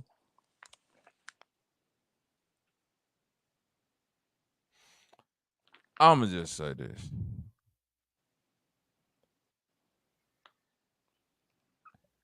If you willing to cause danger, be willing to cause danger across the board. The same thing I'ma say about a dangerous nigga ran down on his people is the same thing I'ma say about if the nigga don't want to cause no danger to the police. Or you see, you gotta be dangerous 24/7 in my Yes, eyes. sir. You can't I be agree. dangerous when it's other, when it's somebody around and you like, man, I don't know about this group of people right here. That's the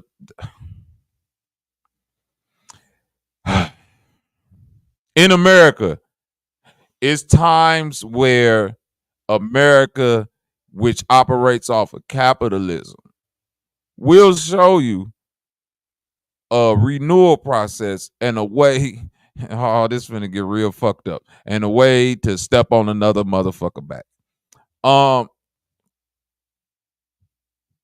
When the pilgrims first came over to this motherfucker, all that shit about slavery and all of that, yeah, that's cool. But that was one form of let's say a financial stream, right? They had to keep on doing that shit. So after we step on you niggers back, We gotta open this gate up again and let a bunch of Irish motherfuckers up in here, right? And Scottish motherfuckers and step on their back. Then after we step on their back, we gonna let a bunch of Italian motherfuckers up in here. So the Irish and Scottish motherfuckers could step on their back. Then we finna let a bunch of Jewish motherfuckers up in here so the Italians can step on their back. Then we gonna let some Asians up in here so they can step on their back, and then some motherfuckers so everybody can have a back to step on in this little goofy ass pyramid. And now all these Venezuelans and motherfuckers coming up in here moving right into your hood, USA, and niggas is looking at it like, oh, take advantage. You been selling drugs and all type of shit to you, but I know why. Boy, the cartel got you niggas scared. I ain't gonna lie though, cartel spooked me too, because I seen the cartel in real life. I've been up and close person with that shit. It's a spooky thing. Don't get me wrong.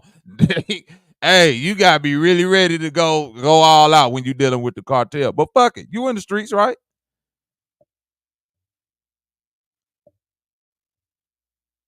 You outside, niggas already drilling and dumping shit, man. Let's get to it. Give me 1 second, y'all. Y'all can talk amongst yourselves. Let me go grab something real quick.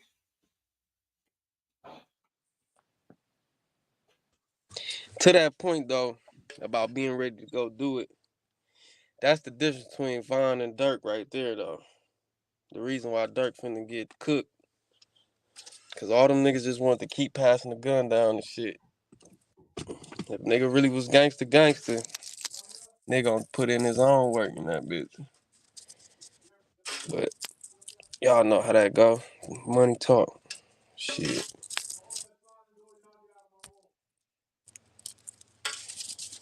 Yeah, that shit crazy to me how all these niggas are so-called hitters and shit, and it turned out all of them got hitters and shit. Like, all of the so-called hitters got hitters. Yeah. Niggas don't be wanting to get them hands dirty.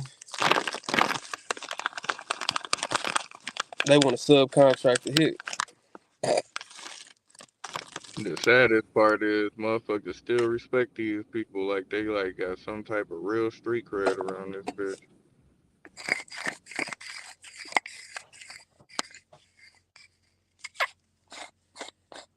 That nigga Dirk clouded up. But All right, I'm back, y'all.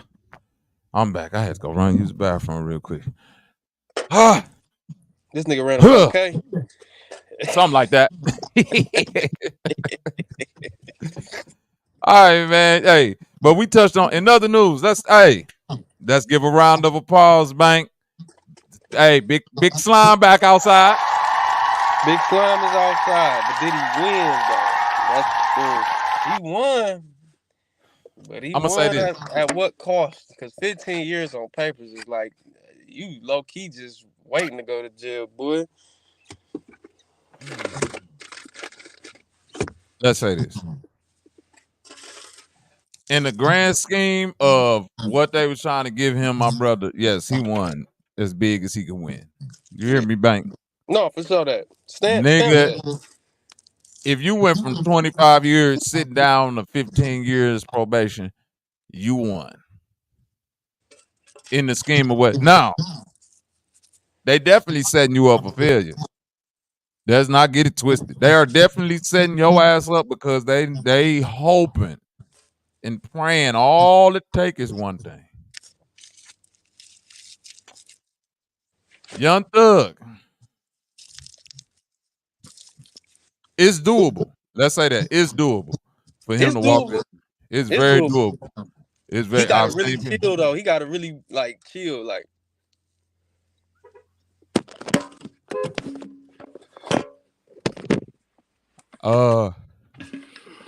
we might have just heard our last Young Thug records, bro. Oh no, he ain't making shit no more. That's over. It might be no more Young Thug raps. We might see him sparingly. He's gonna focus more on behind the scene. He gonna focus more on artist development. He's gonna be in the house. He's not gonna have niggas around him he can't trust. All that YSL shit is dead. Ain't no more big click. None of It's for motherfuckers to get in touch with Young Thug. It's gonna be like trying to call the president. Boy, you finna have to go through 8 to 10 different people. But congratulations on being outside, Young Thug. Back to this goofy ass Megan Thee Stallion ass bitch right here. I want y'all to hear this goofy ass shit right here. Yes, bitch, I want to give King. First of all, I didn't know that bitch was even gonna ask me about that shit. But she's always want to talk about the shooting. Why'd you ask me about fucking Tory? That's not what this is about. Even if I was, I fucked this nigga like once, maybe twice on a drunk night. But you kept catching me out of my fucking mind. Yes, bitch, I lied to Gayle King, bitch. And did you have an intimate relationship with him? Like sexual? Yeah. Did you, Megan, did you have a sexual relationship with Tory Lanez? Yes, that's my question. I didn't have a sexual relationship with Tory. So why do you think he's putting out the story that the two of you had a relationship and that you're making the whole thing up? I think that he is trying to deflect from the fact that. And did you have? So she a down low lying ass dog dirty bitch. Hey dog. Hey dog. Hey dog. Hey dog. That's crazy, my nigga. Hey, no, listen. Let me go ahead, Bank. Nope. All right. Get your nigga glitch off first. Let me say this. I hate that drunk ass shit though, cause that drunk shit, that shit pisses me off. Facts. What the talk about fuck it, Bank. are we Talk about talking about, man? Talk about the drunk excuse. Like, I was drunk maybe once or once or twice. You don't know. How don't you know? First of all, then we just get talk. Didn't I tell you this show about pussy management? Boy, for a fucking bitch to not know if a nigga stuck his dick in her more than once is crazy, nigga. That's how you know that alcoholism is bad. That bitch merging occasions and all type of shit. Come on, man.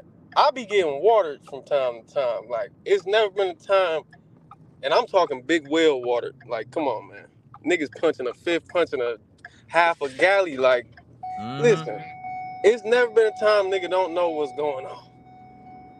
Maybe that's, I don't know, man. That accountability shit with the drinking shit, I don't know.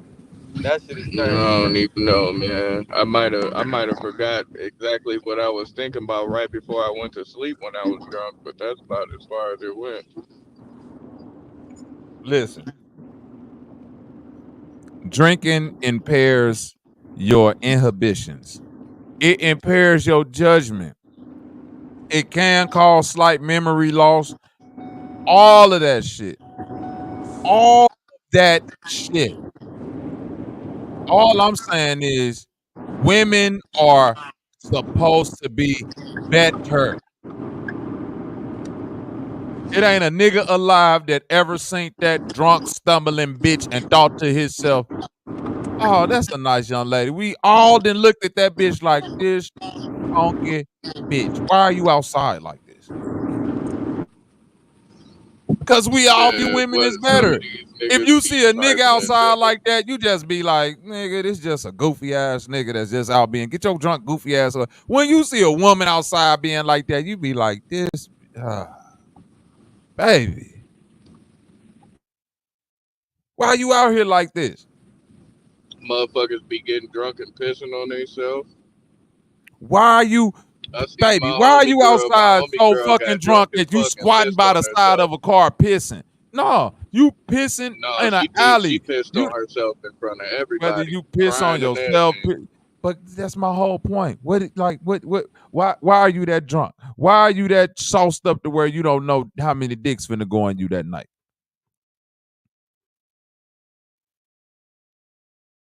I think that alcoholics try to use that shit to their advantage though, because they know that motherfuckers gonna expect for them to be irresponsible, like because they alcoholics, like memory wise, so they be trying to play like they don't remember certain shit at times when it suit them, but they be remembering. Like of course they remember. Of course this bitch remembered because she got up there and lied. People, right? Yeah, you know that drunk motherfucker that snap off on everybody at a family function then go to sleep and wake up and try to pretend like they don't know what the fuck they did because they're ashamed of what they did. I'm gonna say this. When Tory Lanez gets his appeal and they investigate his lawyer who had ties to Rock Nation and all this shit come out about Megan Thee Stallion lying and her friend Kelsey actually being the one who shot and her actually not having a bullet in her foot and all of that shit, I hope that whatever, I don't hope she go to jail. I don't want her to go to jail, but I do want whatever little money that she got to go to Tory Lanez. I want that, and she gotta go to jail. Fuck it. No. I'm just kidding. I'm trying to tell you, Bank.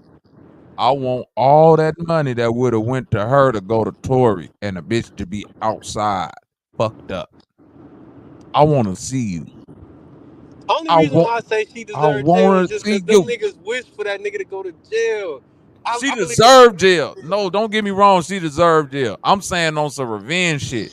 I want you to be fucked. Jail go give you the ability to have a roof over your head. Fine. A nigga gonna turn her unwood quick.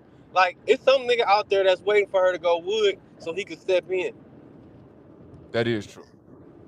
She's like, see, that's why I said, we talked about this before. Why is there homeless bitches in this world? Slim Thug. Shouldn't be there. Yeah, Slim Thug go definitely take her off the street. Yeah. You right. Put that bitch in jail. Facts. Put that bitch in jail. You right. Gonna be right, bitch, putting money on the books and everything till she get out. He said, "Bitch, welcome to Swisher House." She gonna pay calls off. She gonna be bent over on that bitch. She gonna be making money, boy. What you mean? Listen, I seen. I don't think she was drug loyal. That bitch was drunk. That bitch is like, we all keep looking at these people as just like not regular people. She ain't say she had regular. baby oil. Right. She ain't had a baby oil. She wasn't that puffy shit. No GBH. Great bodily. Motherfuckers don't even be having money like that. Motherfuckers be scraping up money for features and shit. It ain't a money thing, it's the status thing. Great bodily harm, nigga. Great bodily harm, nigga. Yes. I'm just saying, motherfuckers don't be as special as they be claiming to be. Motherfuckers be whole hoes that just got a loan, a hole with a loan. That's true too, but this status is the world that these folks live in, bro. We know that. They live in a world of status. It ain't necessarily money. Yeah, and hoes don't necessarily gotta be victimized and shit either. But at the same time, you gotta be accountable for your hoeism. And you put yourself in a whole position. That's good. You absolutely right about that. You definitely have to be accountable for your whole isms. I don't think most hoes get that though, Bank, because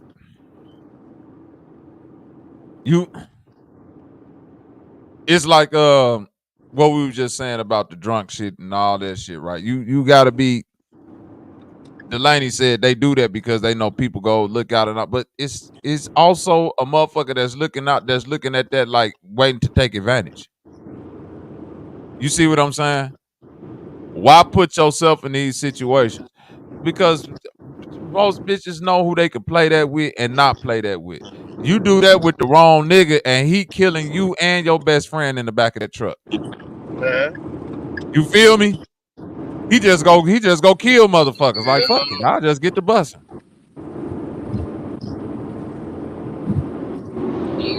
Short thinking ass nigga there trying to run that game, bro.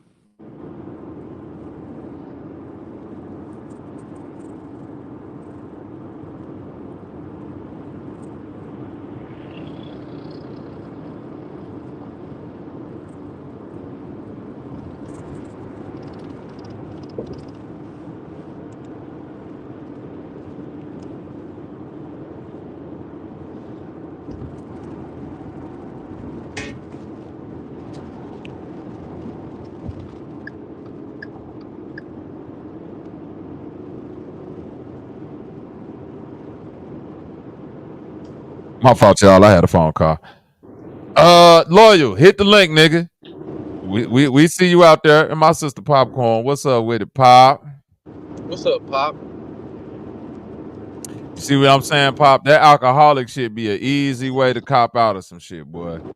That'd be an easy way to cop out of some shit. And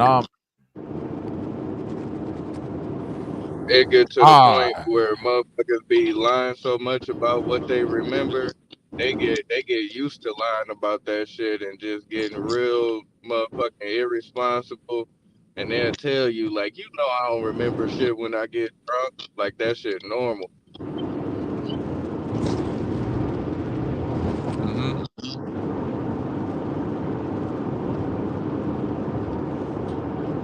I don't play around with that drunk shit though. I don't even want a bitch around me Hell acting no, like that you drunk. motherfucker's breath be stinking, whole body be, they motherfucker be trying to spray that perfume over that shit. That shit smell I don't bogus even as want a hell. bitch All around that me liquor acting mixed drunk. in with that perfume. It ain't even that though. Delaney is like, nigga, as an athlete, you get them talks early. Like as soon as you get to high school, it's like, boy, your whole career will be over, boy. You make one bad decision on the night, nigga. That shit'll be done, so like just that simple. And it's always a drunk bitch. It's always that. And it's always non-time. Bro, listen. Brian Banks. You know who Brian Banks is, don't you? You a football player. I know you know Bankbone because, nigga, that's probably the first story you heard on the motherfucking side of the game. Don't do that shit. Well, this nigga was finna go to the NFL. Too cold. Bitch lied. Said he raped her. It took that nigga damn near 15 years to get the truth out this bitch. This bitch won money from the school system and everything. Millions of dollars. All off a lie. And do you know when that bitch finally got caught in that lie, you know what she said? I'm sorry.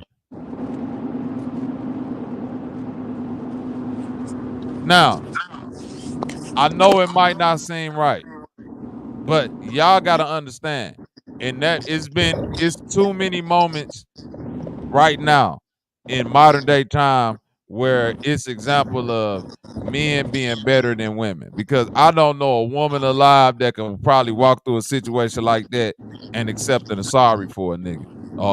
One be like, put this nigga up underneath 4 jails and shackle him in the basement for ruining my life like that. No, we finna rake roof that bitch. What? Do you hear me? The trunk of the car. You gotta go.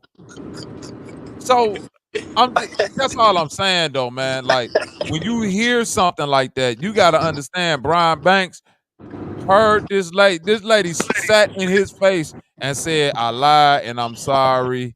It's 10 years later, and he had to be humble and say, you know what? Let's put it behind whole football. This man, for the $1 million she got from that settlement, and she ain't even got no more of the money, then blew all the money. So she got 1.5 million, blew it all. This nigga probably could have made that in his first year in the NFL. She fucked this man whole NFL career up just to say, I'm sorry. Now, he has to be better.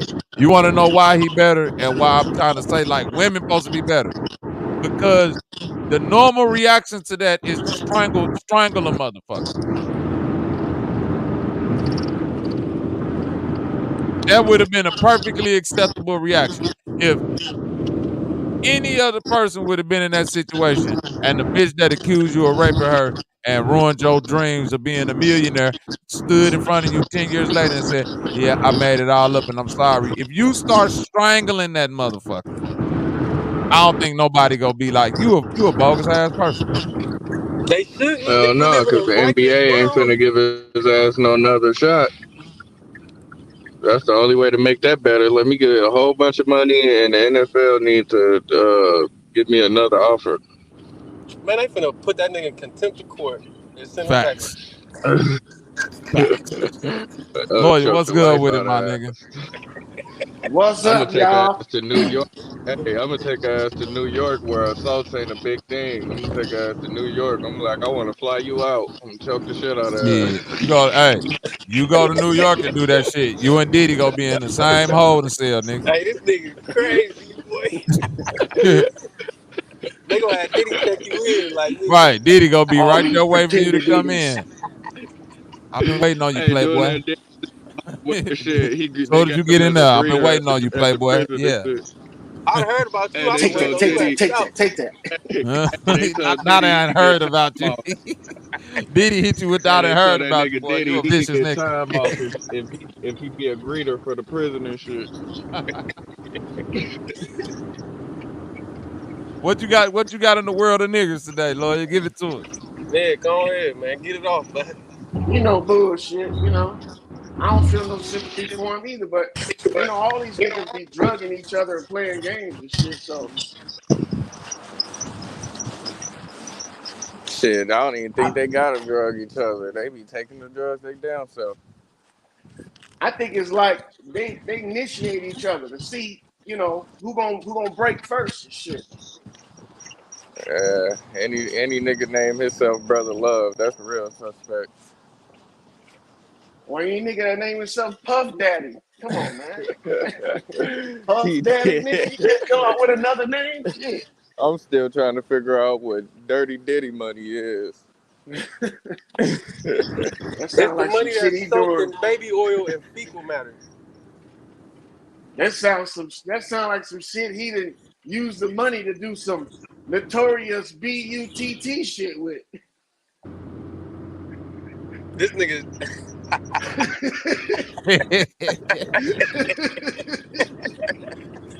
Hell no. I ain't even got nothing for that, man. Loyal to Genghis. You niggas crazy. Oh man, what are we gonna do about these niggas though, Loyal? I'm just saying though, man. Throw him, I was about to say, throw him in the pit. Nah, man, look, we can't do Yeah. nothing about him. I say live and let live locked up. You know what I'm saying? So you get caught, no mercy, nigga. No mercy. Stop trying to act like these people normal like us and put them through normal trials and all this shit. Get public opinion. Fuck all that.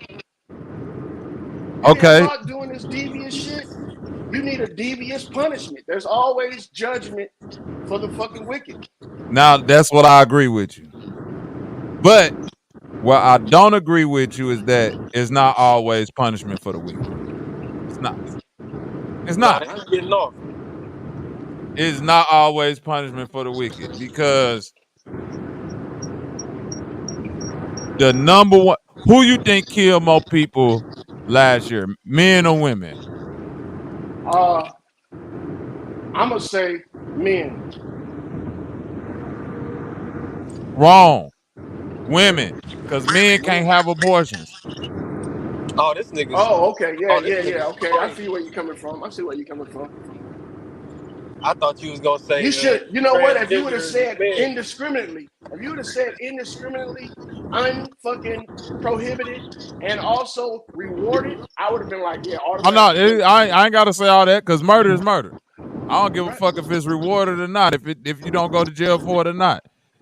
So when you say all evil go punished, no, Well, if you it's getting bitches technical out like here that though, Bobby, you'll let have your to get body all parts the way out their technical, right? pussy because it's Like inconvenient. Bobby, hear me out. If you're gonna get technical like that, you gotta get all the way technical though. They ain't What we killing talking the about? baby by themselves. They do, Who they doing it with? some conspiracy shit here. You say some conspiracy shit. It's not the women ain't killing the babies, themselves. They getting help. They getting other people to kill them for them. They No. like putting bits out if you Listen, want to get Delaney, real technical. listen to me. If it's a building that say, if you're a depressed black man, you walk in this building and it's guns and you could just shoot yourself in the fucking face, right? I'm not finna blame the building. I'm gonna say to all the niggas that's walking in there, stop. Stop. And once you stop, that building can't exist no more. The reason that building exists is because you niggas want to shoot yourself in the face. Now, the reason that building don't exist is because niggas ain't out here saying we need some place to go so we can kill ourselves. The reason Planned Parenthood exists is because bitches is saying we need a place to kill babies. Facts. And even if That's you true, want to but keep a that lot on of the females table, ain't got the heart to do it themselves. If they didn't have somebody to help Listen them to what I'm do it, saying. Listen to what I'm saying. Every female that had an abortion got the heart to do it because you got to get up, fill out paperwork, take some pills, wait some days. It's a whole thinking process. Nowhere within that, bro, it's like a premeditated murder versus a murder Oh of shit. passion. If you walk, am I lying, loyal? If you walk in a room and see your husband fucking somebody or see your wife fucking somebody and you kill somebody, they'll say, bro, you might have been out your mind. You see what I'm saying, but loyal? if That was females fact. Bro, had to But use he a hold just on, now wait a gave minute. me an or throw epiphany. themselves Go down Wait ahead. a a Go minute, flight ahead. of wait a minute, stairs, Lord. it'd But be if you way walk in that less same abortions room being and had. see that shit and walk out and get some gloves and get some tape and shit and start thinking of some shit, and then a couple out, they gonna be like, you getting 2,000 years. You think you premeditated all. You had a chance to, if you had a chance to think about all that, you had a chance to think about not doing it. Right. Hey, but look at this shit though. All I'm saying is that the fact that women, that Planned Parenthood became a thing and women start getting this shit so heavily advertised to them as a Nigga, they choice that had to women are create a supposed to profession for have. the serial killers.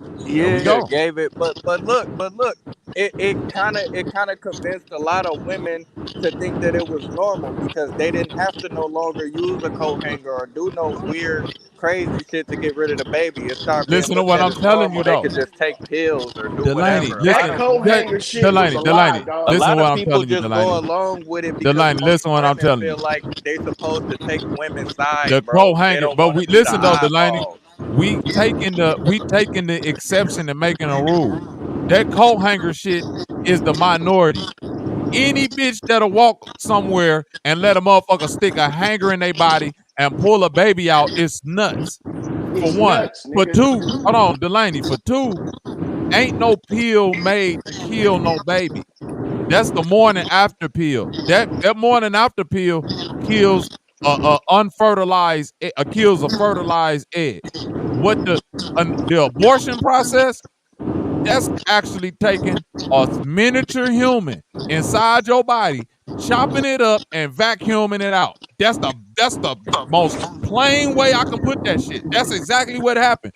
And that's why can't nobody look at no abortion, bro. When you really look at an abortion, bro, it look like a little bitty baby. It's a little bitty human that look like an alien, bro, chopped the fuck up in body parts. Sometimes the motherfucker, sometimes it's still alive. Am I lying, loyal? You no, ain't they hit that lying. nigga with the crust buster. You ain't lying. And then Crust on top of that, buster. we gotta now, bro, we Man, gotta analyze these people that's doing this shit, because the thing is that it's almost like it's like a suicide cult or a gathering for fucking serial killers. It's normalizing murder, bro. I'm trying to No, tell you, they done normalize the shit so women don't really look at it as murder. You have to listen. unnormalize that shit. You can't listen. This is what we gotta realize, bro. It's 2024. Women love murders, bro. Women love murdering murderers. This America, bro. They yeah. do this. All they watch on the motherfucking Thank you. TV is murder When you shows. who the fuck watching Snapped and all this? All them channels is bitches watching that. The number one nigga in the streets is the killer, not the dope boy. Right. The dope You boy from the hired the killer. hood. Right. The bitches be wanting to kill the niggas. Hey, I like this nigga because I know if a motherfucker talk crazy to him, he'll get a motherfucker sent off the earth. What? Yeah. And even the dark shit, like you talking about it. Shit, So are murder you for hire saying still that get women are charged for becoming murder, nigga. so are you saying that women Same are shit. becoming compromised in this morality thing? They compromised already? No, that's bro, listen. I've been saying this for a while. Women are supposed to be better. When women don't become better, then women put themselves on a level of men. Then you have to say to yourself, why in the fuck is there so many men out here dressed up like women fooling other men? Because the women that's supposed to be women like men too. And they dressing up like men that want to be women. I'm confused. Bro, the niggas that want to be bitches is going to extreme. Fake titties, fake ass, got to get on 10 pounds of makeup to look like this perfect female. The bitches that's acting like men and all this rough gang bitches, they don't know how to be feminine no more. So they got to go to the same shit that the gay niggas is going to so they can get feminized and they both looking the same. I got you. Damn. So through the process of evolution, women are becoming more deviant or demoralized than men have. Bro, listen to what I'm telling you. I'd have been on the earth 40 years, bro. In no decade have I been alive, bro, have I never seen so many single fathers with their kids. No, that's crazy. For a long time now, they were saying. Bank, can you say the same thing? Delaney, can you say, like, I know at least 5 niggas that's single with their kids taking care of them. No, for sure. You said what? I know at least 5 to 10 niggas right now that got their kids and take care of them, single, no mother in sight. Or the grandmama. Yeah, I know a nigga right now got his son. He don't know where the fuck his baby mama at. He done got a new female, created another family. Ooh, and bro, listen to what I'm trying to tell you. Do you know how rare that shit was 20 years ago? Yep. Now when you hear that shit, it's like it's regular. Yeah, nigga, my baby mama out here on some other shit. I gotta take care of these. Huh? Nigga, they made at one point in time, Loyal, it was so much shame attached to that as a female who wasn't taking care of her kids. Like, that's the lowest. Shit, I heard women back in the day used to leave their families. And they were shamed by the other women. They were shamed. The other women wasn't fuck up. The other women shunned them. They shamed them bitches. Shamed them, bro. Nah, that ain't happening. You hear me, bang? Good shame, bitch. Scarlet letter A. Yeah, that's looked at today as a badge of honor. When you have the shit, strength nowadays, to leave a man it don't and seem like motherfuckers care. Motherfuckers leave their kids with their mama, their auntie, their grandma, their cousin, who the fuck ever, by themselves. And motherfuckers don't care. That she's still that bitch somehow. A bitch can do anything. She's still that bitch. I don't know how it works nowadays. Yeah, this ain't a weak thing. This is I hate to say it, this is a woman thing. Only women can change this shit because they're the ones that created it. I'm trying to tell you, because if you're a nigga out in the streets selling blues, burning, broke, hanging out at the transit, your ass can't be no boss. Like, ain't nobody finna entertain that shit. No. False. It's a bitch that'll entertain that. Yeah, a bitch that want to hit your blues. I still a bitch nonetheless, brother. Women need to stop looking for men's validation and start looking for somebody in their community to step up. Women need to start. I don't think ain't no women looking for validation. Women need to start looking for men's validation. I'm telling you. Not stop. I don't think no women looking for no validation. You hear me? Now stop. Anything but that.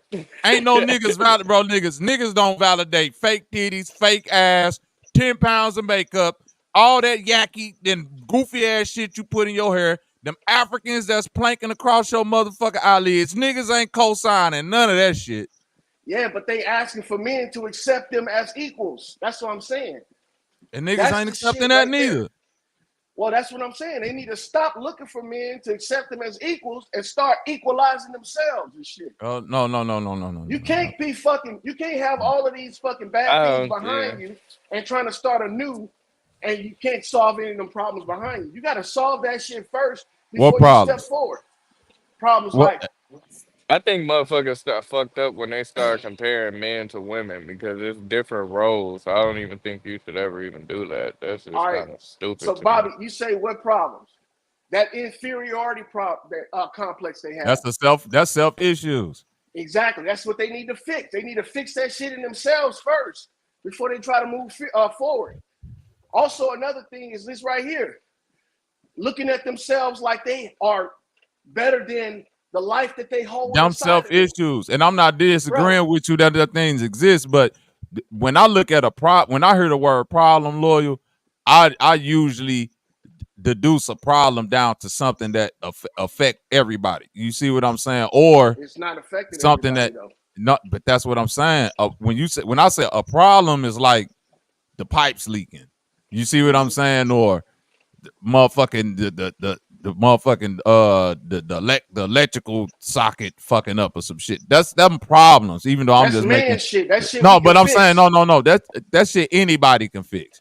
You see what I'm saying? I'm not putting a gender on fixing an electrical socket or a pipe or something like that. I'm just saying those could be viewed as problems. When it comes to shit that's like your own internal battles and things like that you projecting out to the world, that's when it become like, nigga, this ain't a problem. That's your shit. That ain't no problem. Well, they turned it into a problem because an inferiority complex didn't start with men, it started with women. Women started looking at themselves and other women as being less than, and they blame that issue on men. Now, the thing is, another thing is valuing the life that you create or you help Hold on, create. Valley. That's Back in the false. day, No, I'm saying Valley say she never heard a woman say she want to be equal. All them bitches in the WNBA talk about they won't get paid the same as. And I don't even see why women pull themselves in that fucking domain and shit when they knew they couldn't compete. It's like They knowing can't something. compete. They could compete with each other, but the problem is they can't. They want to compete with each other within the same parameters that men compete in, and that's where the shit get different. You see what I'm saying? Because it's already like, for instance, if science has measured men consistently, right? The most athletic men they've measured consistently, and they've came to this conclusion that this is the basketball that should be used for men, or this is the football that should be used for men, right? Because we measured them and we measured their hand size and all this. This is perfect for men. If women then, the most athletic women start getting into that same sport, and they figure out like this ball is too big, we need to shrink the size of the ball because our hands just like no matter the big, it's gonna take the biggest woman in the world and her hands still only match up within like the 0.101 percentile or some goofy ass shit like that. So we need a smaller basketball. So if you already know you need a smaller basketball, you might need to lower the rim too. You might need to make other concessions to make your sport more competitive within your own demographic. You don't need to make the same parameters that the men have because it's not the same. Yeah, but sports is superficial though, bro. We can live without sports. I I'm know we talking can about live shit without that we sport. I'm can't using live it as an without. example. I Go know. ahead. I'm talking about shit that we can't live without. For instance, men can't live without women, and women can't live without men. See, those dimensions or dominions that they trying to delve off into don't even make sense logically. First of all, a woman is not supposed to be trying to compare herself to a man physically, logically, or any of that shit. She's supposed to be in her own domain. And this is the problem with women that are trying to step out of that domain. They're Right. influencing large numbers of That's women what with I them. was saying. I agree with that because I was saying that same fucking thing. See, women are more likely to be a herd animal, to be a tribalist. Not men. Men want to be individuals because they love ruling their own shit. But a woman will sacrifice, that individuality to follow the other women down this crazy ass road that we on right now. I agree And with it's that. not gonna be with I us. agree with that. It's not gonna be with us to fix it. It's gonna be with them to fix it. It's gonna be when Big Mama gets tired of seeing her women or the people that she fucking call her women demoralize themselves like that. And it's a lot of older women that need to step up and start getting on this feminist movement and start looking at the fact that they are the ones that help build all this shit and then just start dismantling it. That's the only way it's gonna happen. Same thing with this fucking transgender shit, men getting into women's sport. They started the shit. Now it's becoming obvious that they can't fucking control it. So now they're saying we need to stop it.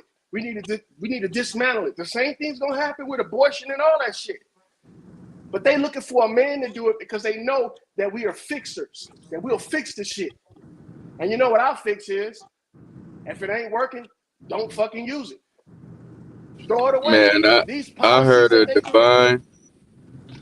divine masculinity and divine femininity, but I ain't never heard of divine androgynous.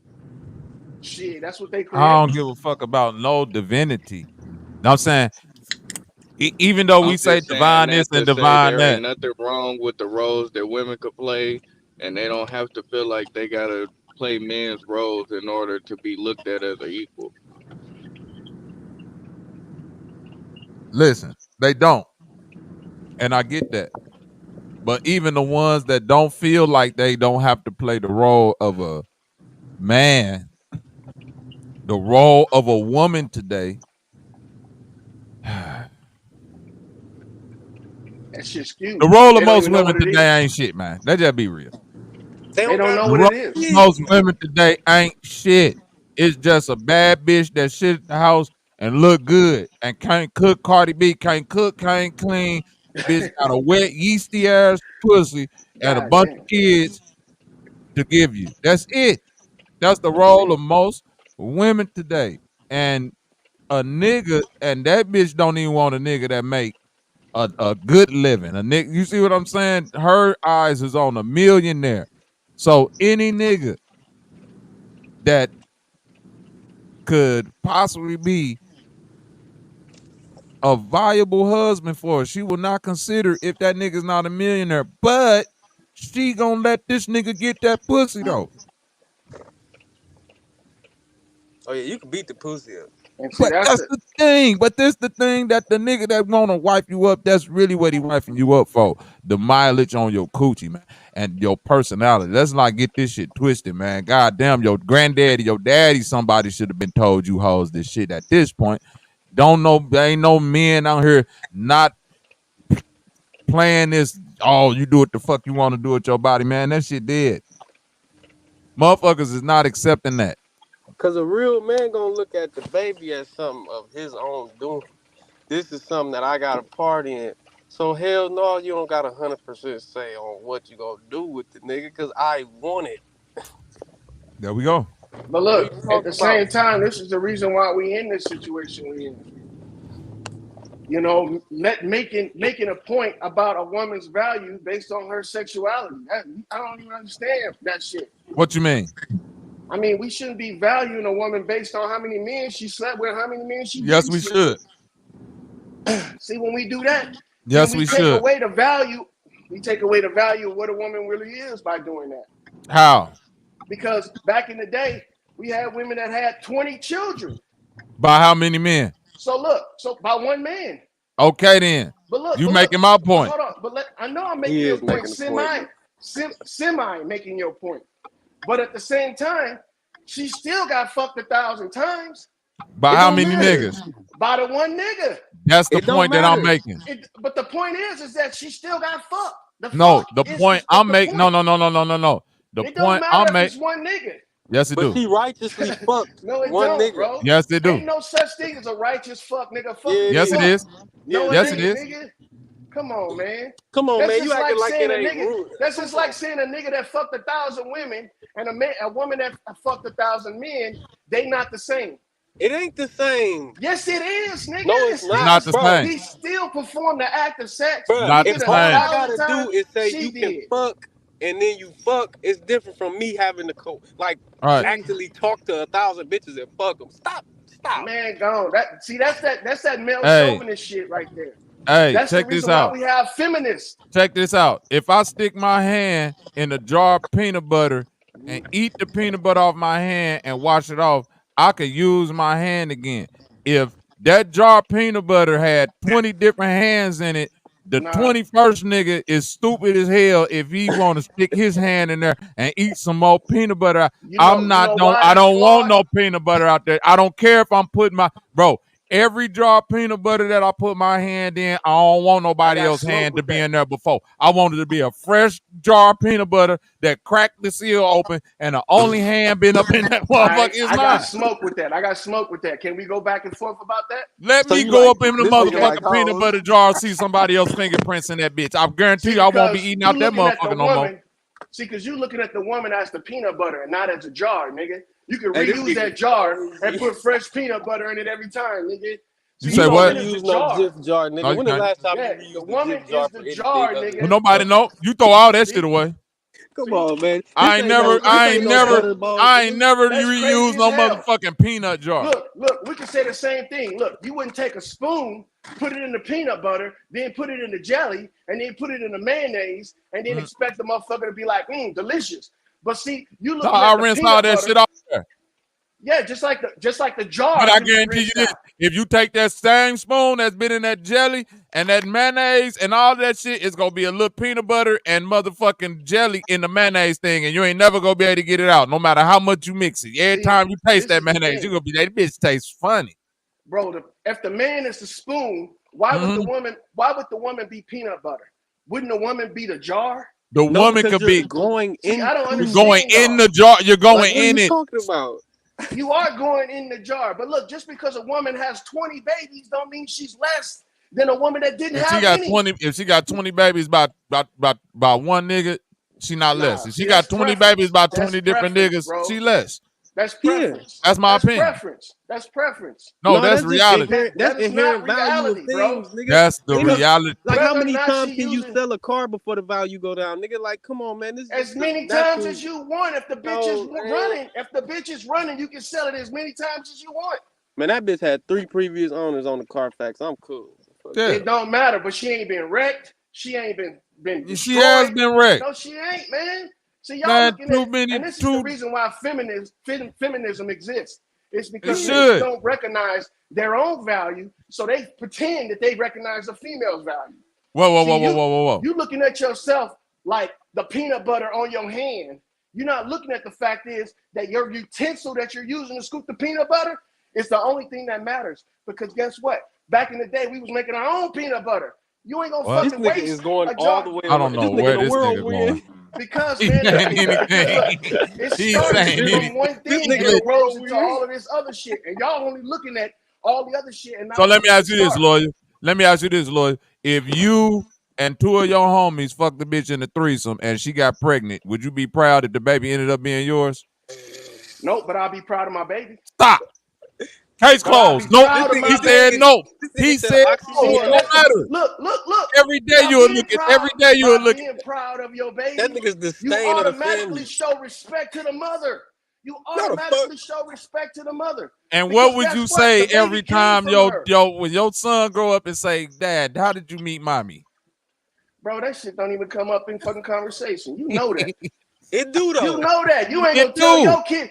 Yes, I do. Tell your kids how you met your mama. Yes, I do. Yes, I do. I tell my kids, bro. Yes, I will, because I'm proud of that. I'm proud of that. No, bro. I'm proud of how I met my wife. I'm proud of how we got together. You don't know her before you. You don't. And I don't want to. I don't want to. That's why conversations like that don't even come up. No. The reason why I don't want to know who my wife is because before I met her is because I've accepted the fact that before any bitch get with me in America, likely more than 9 times out of 10, they was a hoe. So I'm willing to anything you did before me, I'm willing to forgive. The only thing I'm gonna put on your plate, only thing I'm gonna put on your plate is the shit that you fuck up with me about. That's it. Because I already lived in the world. So why does it matter? Yeah, because I'm gonna tell you why it matters. Prospect now. I'm gonna tell you. Listen. All the shit your woman did, Why can't you black out the other 19 I'm gonna niggas? tell you why. I'm gonna tell you why. Go ahead. I'm gonna tell you why. I'm going to Pride. tell That's you why. right. Pride. Hold on, listen. No, it ain't got nothing to do with pride. It got something to do with this. All right. The way that your woman move around other men will give you insight on what you have to come. Now, that ain't got nothing to do with the number of niggas she fucked before you, the number of bodies, all of that. I'm still standing on the fact that that does devalue you, but it don't mean ain't nobody out here for you. At the same time, it creates. Hold on, no. All these bitches out here is hoes, bang. My whole point is My whole point being is that, bro, all of them. Okay. All of them. I don't think this is like the fuck that make you a hoe. By Bobby's We talked about this before. See, y'all backpedaling now. Y'all backpedaling. No, we not. Listen to what I'm not backpedaling. Go ahead, I'm trying to finish what I'm saying. All of them. The only difference is. So, Bobby, if all women are hoes, what does that make men? Pimps. A man can't listen, bro. He said pimps. A man. There we go. That's a lie like a There we go. There we go. That makes you just as equal as the woman, but from a different spectrum. So No. now you a tramp, nigga. You a tramp. All niggas. It don't go the same, bro. Listen. Listen, let me ask you this. It's been plenty, like in high school. Mm-hmm. If it was if in high school, the dude that fucked all the cheerleaders still got to be with the nice sweet girl because it just is what it is. Okay. See, no, women are not the girl that we know fucked the whole football team squad in high school. Ended up being desired, and then she ended up meeting her Mr. Right. Hell no. After. That's what I'm saying. After. She had to get away from everybody who knew about this shit. And that nigga did too, because he knows. No, he didn't. No, he didn't. That's the difference. Okay. No, he don't. Okay. He don't. That's added on to a man. That don't, bro. We gotta be honest about the yin and the yang of men. Hey, any woman that's out there right now about the heart, women gotta start being honest with themselves, because don't no woman out there, and that's the problem. Women want to play this sideways flip-flop ass game. Y'all want to act like y'all don't want a nigga that's desirable by other women, but if y'all get with a nigga that other women don't want, y'all don't want that. Y'all don't. Nobody want that nigga. Bobby, if we trying to help the hoes, or we trying to tear them down? Yeah, this nigga crazy. If we trying to help the hoes, we trying to tear them down. No, bro, I ain't helping no hoes. Hoes help themselves. I'm trying to help the hoes. You know what I'm saying? Hoes help themselves. Hoes like a buffet. They gonna help themselves anyway. I'm trying to build back better, nigga. No. Listen, bro. Listen, I'm not trying to help no hoe, because a hoe gonna be a hoe. Once a hoe step out of her hold'em, that's when a hoe can operate with me. Because again, all of them are hoes. The way I look at the shit is way different than anybody. Any bitch out there with a baby by more than one nigga is a hoe. See, I don't know about that, because that's how I look at shit. I'm sorry. Damn. My mama got a baby. My mama got a baby by more than one nigga. Most of my auntie, how you think I look at them? So what if the relationship ended? Bro, I'm an evil nigga, bang. It's an evil world. It's an evil world. I wasn't gonna even go that far. I was just gonna. I'm gonna go that far, because once you fuck another. Okay. My mom ain't no. If you have a baby by more than if you got a baby by more than if you got a baby by more than one nigga, after that, ain't no. Is no more limit. You stopping that too? You got to as the no, you don't. No, you don't. What the fuck? That's false. That's what I'm saying, bang. That shit. Okay, my point is this, bang. Any bitch who I know that got a baby by more than one nigga, they might have stopped having babies at two, but I guarantee you, they could have had babies by 4 or 5 different niggas if they didn't kill a couple babies up in there or do some other shit. No, for sure. Thank you. That's my whole point. That ain't no gimme. Y'all talking about most women who I know who got babies by more than one nigga had 4 or 5 babies by now if they wasn't out here killing babies, because they've been irresponsible with their coochie hole, because they supposed to be better and they not. So hold on. So if they would have had the baby, they would have been better off. No, yes, they would have. No, they not. Yes, they would have. How would they have been better off? Because they don't have to carry around that baggage. What baggage of what? That shit Killing that the they baby? did. Yes. Bro, they go, That's bro, what's listen. destroying our people, Listen bro. what I'm telling you. Listen what I'm telling you. I reserve the right to be an oxymoron and a hypocrite. All them, that's why I said, bro, that's why I said you could do what you want to do. Yes, bro. I reserve that right because at the same time, while I'm saying you bitches done for killing your baby, I don't want that baby to grow up in a house with your funky ass and have to deal with your little funky emotional ass son that's outside now want to shoot up a gas station because he can't deal with his emotions. Well, look, nigga. Either way, bitch, either way, you making a fucked up decision. You either finna raise this little nigga in your little fucked up ass personality, and now we got all these little fucked up weird ass niggas outside that's emotional and want to kill and act like hoes whenever they get disrespected or somebody say something to them. But look, bro, they not doing that. They not doing that because of what. So you might well kill your baby because if the nigga come outside and start acting crazy to me, I'ma kill your son. But niggas ain't killing each other because of what they mama did. Because their mama slept around, though, nigga. They killing each other because of some moral tick that they have. The shit with their mama is just that has nothing to do with them killing. The moral tick that they have is that their mama was hoes and their daddy, the niggas that was fucking their mamas never wanted a baby with them anyway because they didn't have pussy responsibility. That don't make the nigga that fucked you is not a deadbeat because when that nigga got with a bitch that he really had respect for, he sat down and took care of that family. He don't want to fuck. Well, then you gotta extend the same courtesy to the women. The women that lay down and get pregnant, they not hoes. And for niggas they ain't hoes for getting fucked. False, because the woman is supposed to be better. Yes, they are, bro. Better. If I got a key that can open up any lock, that's a master key. If you a lock that can be opened up by any key, you a funky ass lock. Don't nobody want that. You a funky ass lock from what?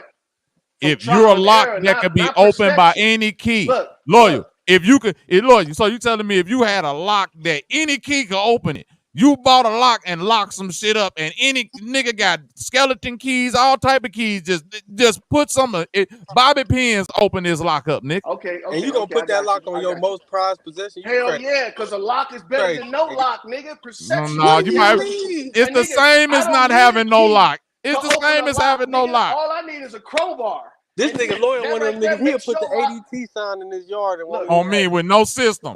For sure. Pump faking. You pump faking. It's called a psychological deterrent, and you niggas don't act like y'all. It's not a psychological deterrent.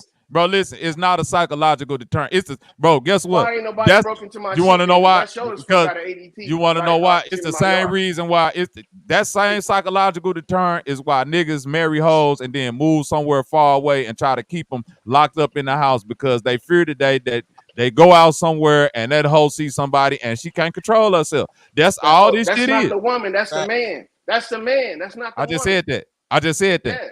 Okay. I just said that. Tags on the bitch. Right. I was just reiterating. I just said that. I just said that. The fact of the matter is, bro, is that if we want women to stop doing shit that's demoralizing, men got to stop doing it too.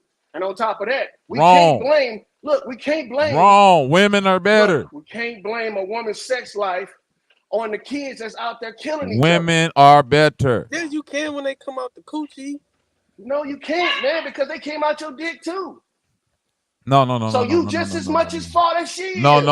Listen to what I'm telling you. Yes. Listen to what I'm telling you. It don't matter where the child came from. Exactly. It matters where the child raised. Period. Exactly. So I don't give a fuck the community, about right? The community, right?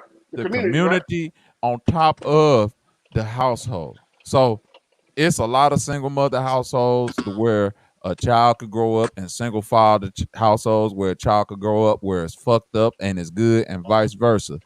For the most part, this experiment of single motherhood in ghettos is some bullshit and it don't work. And now we seeing over decades and decades of this bullshit that no, I'm sorry. Black women cannot raise young black men specifically by themselves. Y'all are sending emotional bitch ass niggas that are 13, 14, and 15 years old outside to get slaughtered. And I'm sorry, baby. Somebody got to tell you, a grown ass man like me is not gonna have no empathy for your fucking child that's outside with a fucking gun playing emotional. I'm trying to live, get home to my Rightfully baby. so. If your Rightfully son so. is outside acting fucking crazy, that's what I'm saying. You might as well have aborted this nigga, because I'm gonna kill your child and not feel no type of way about it. Well, look, and I'm guess what that pushing is? that. Guess what that is, Bobby? Just like abortions, they consider a community service. Now, look, what I'm trying to say is this right here. It's different. I'm not evil, because bro, because no, it's different. Because if I kill your child, the bitch gonna try to label me a murder. But if you snatch him out your stomach, bitch, you gonna act like she doing That's something. what you But is. she not a You took murderer though. life. Oh yes, But she not. is. No, she not. Because she Yes, ain't got to go to is. court. Bro, you talking about a societal issue versus a morality issue. No, I'm talking about a societal issue. She don't got to go to court. That's the only thing I care about. We get the. She should have to go to listen. If a bitch want to kill a baby in her stomach, she should have to go to court and explain that to a judge why she want to do it. You right. You show the fuck right. She should, and she should be looked at as a murderer, just like you that killed that kid should be looked at as a murderer. I'm not a murderer. It's Look, self-defense. And to prove it otherwise, It's the self-defense. same thing goes with the woman. She the only murderer, because that baby don't got no gun in the womb. Bro, you don't know what type of manipulation. No, she the only murderer. This woman went That through. baby, Look, bro, listen. A baby in the womb ain't making no decisions to kill nobody. Once that baby grow up in your little funky ass house and around all them little niggas that you be bringing in the house to fuck on you, and in the hood with motherfuckers smoking weed and shit, now he got a pistol and want to walk to the store asking motherfuckers some old goofy ass shit, then I shoot him because he get on bullshit with me. Yeah, that's not the same. That's not the same baby that you would end up murdering, bitch. Damn, y'all niggas be in front of the store asking for money everywhere. What the Facts. He's crazy. Hey, but look, but women, take note of this. Take note of this, women. Do not act like men, because men won't look at you the same way if you act like us. Because we got the right to go around and fuck as many hoes as we want, and we won't be considered tramps. We'll be considered men that are optimistic But we about just our talked sex about life. that earlier. But That hold makes on, you our more pimps. desirable, nigga. But hold on, but look, our Facts. pimps, right? See, we got our morals all fucked up, because whether a woman does it or a man does it, it's still the same. There's no fucking act that is not comparison to the other. You out there fucking more women, she out there fucking more women. It's a do what I say, not as I do type thing. So Loyal, look, have you what I ever think- seen what a pussy look like after it's been ran through? Bro, you ever seen a blender? Look. You hear what I'm saying? Do you Loyal. expect every pussy you Loyal. hit to measure whether or not it's been ran through? Loyal. I swear to God, loyal. No, you don't, nigga. I You could put your look face at a. right into that shit. I could you look nasty at a ass coochie. nigga. Oh, loyal. I swear Why to you God. put your mouth on it then? I could look at a coochie and see the way them. I could see the way them motherfucking butterfly wings hang and tell this bitch done been through the motherfucking World Series. Okay, so can a woman look at your junk and tell the way your nuts hang that you ran through a lot of bitches? Nope, not at all. Because not at all. That's the whole difference. What? Because guess what? That's a lie then. What's a lie? Women, look, it's a lie that you can just look at a woman's vagina and tell her she been ran through. Yes, no, it ain't. Yes, it no, is. the fuck it ain't. It's really not though. Hey, some niggas. I need some women and some men to click the link and get on this motherfucker right now. The Loyal up here capping. No, go ahead, Loyal. I'm fucking with you. Go ahead, man. Why was your woman still desirable after she had your first 2 kids? That's a baby. Huh? No, different. A baby That's coming different. out. Look, a dick ain't bigger than a baby, nigga. A baby don't come out the. A baby don't come out the put. Listen, the pussy hole. The baby. No, I'm saying the baby don't come out the urethra and all that other shit open up for the baby to come. All that shit go. Listen. Literally, when a baby growing a woman, all her organs move out the way. Her bones and her hip move out the way. Okay. All her shit open up to say, let a baby safely pass through. Hold on, wait a minute. Then all that shit suction back up. Her organs move back into place and then tighten right back up. Listen. Hold on. So you're talking about an internal injury? Hold on. Wait. Okay. You missing my point. All right. Go ahead. the body is making room for this thing to happen in order for you don't be split the fuck open and laid out. You see what I'm saying? When you just laying there and bending over and letting dicks ram your insides loose. Bro, that doesn't even make sense. Bro, if the body was made, hold on, bro. If the body was made to house a giant baby, right? It wasn't. Baby, but the baby ain't housed in the pussy, bro. The baby ain't housed in the pussy, bro. Listen, but it comes out of it. It comes out of it at a specific time when it don't come, bro. It come out of it at a specific time when all of that shit spread to open up, and then during that time you can't even have sex. So why is it painful then? Why is it painful for a woman? That's the body preparing. See, the body have to prepare for that. See, look. Let me tell y'all something. Y'all love to take two sides, play devil's advocate, and all that shit. But you're looking at it the wrong way, because tell you the truth, the body was made to sustain injuries and recover from them. That includes fucking. But you're not taking into account like fucking, dog. The labor is a process that takes hours or even days. That's your time there where the body is preparing to actually drop some shit out of it. Exactly. And look, a woman can't fuck 20 men in 1 hour. She probably could. Depending. Bullshit. Mm-hmm. It would be too painful for her. They do it in porn all the time, brother. The thing is this right here. I understand y'all porn advocates and y'all watch this shit on TV a lot. But what I'm saying is this right here. Don't get mad. You cannot say that a woman recovers from having a baby and it's all good. It's still desirable. The pussy's still desirable. But then say she fucked 20 niggas and that's undesirable. When nigga, you don't know how many she fucked, but you put your face down there. But look, you don't know how many she fucked, but you put your face down there. You do all kind of shit. See, to a woman, you don't know how many men she had in the first place. What you saying now is equivalent to like you inquiring about the size of the nigga that was before you. I'm not inquiring shit. I'm inquiring the fact that y'all saying it's the numbers. That's undesirable. Loyal, you missing my point, guys. Loyal, you missing my point. 20 babies wreck a pussy worse than 20 dicks.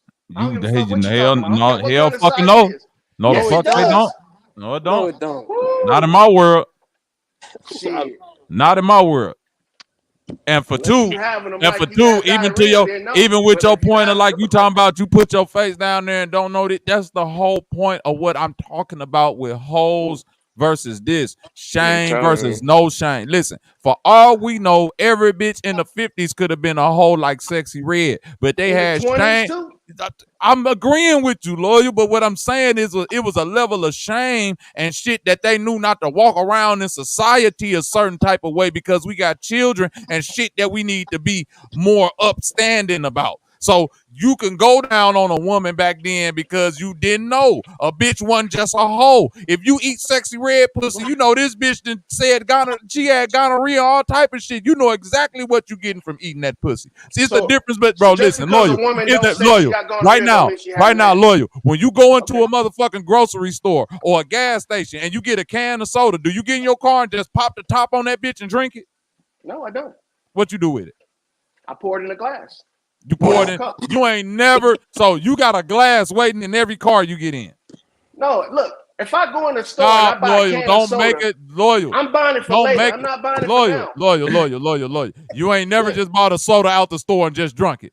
Period. Yeah, just put it there. You done did that before. Yes, I have. Everybody done did that before. I ain't never wiped up. Look, sometimes I didn't wipe off the top. Sometimes I get that, Loyal. That's my whole point, because you not thinking about it. If when you got that can, somebody told you the last 50 niggas that came in this store touched that can of soda, boy, you'll reach 5 cans back and get another can. You wouldn't even give a fuck about washing that can off. You'll be like, fuck that can, period. That doesn't make sense. If 50 niggas touch that one can, you better believe that 50 other niggas touch those other ones. Bro, that ain't the point. It's perception, bro. That's not my point. My point is, you know for sure 50 niggas touch this can. Oh, okay. So you know that's the only point I'm making.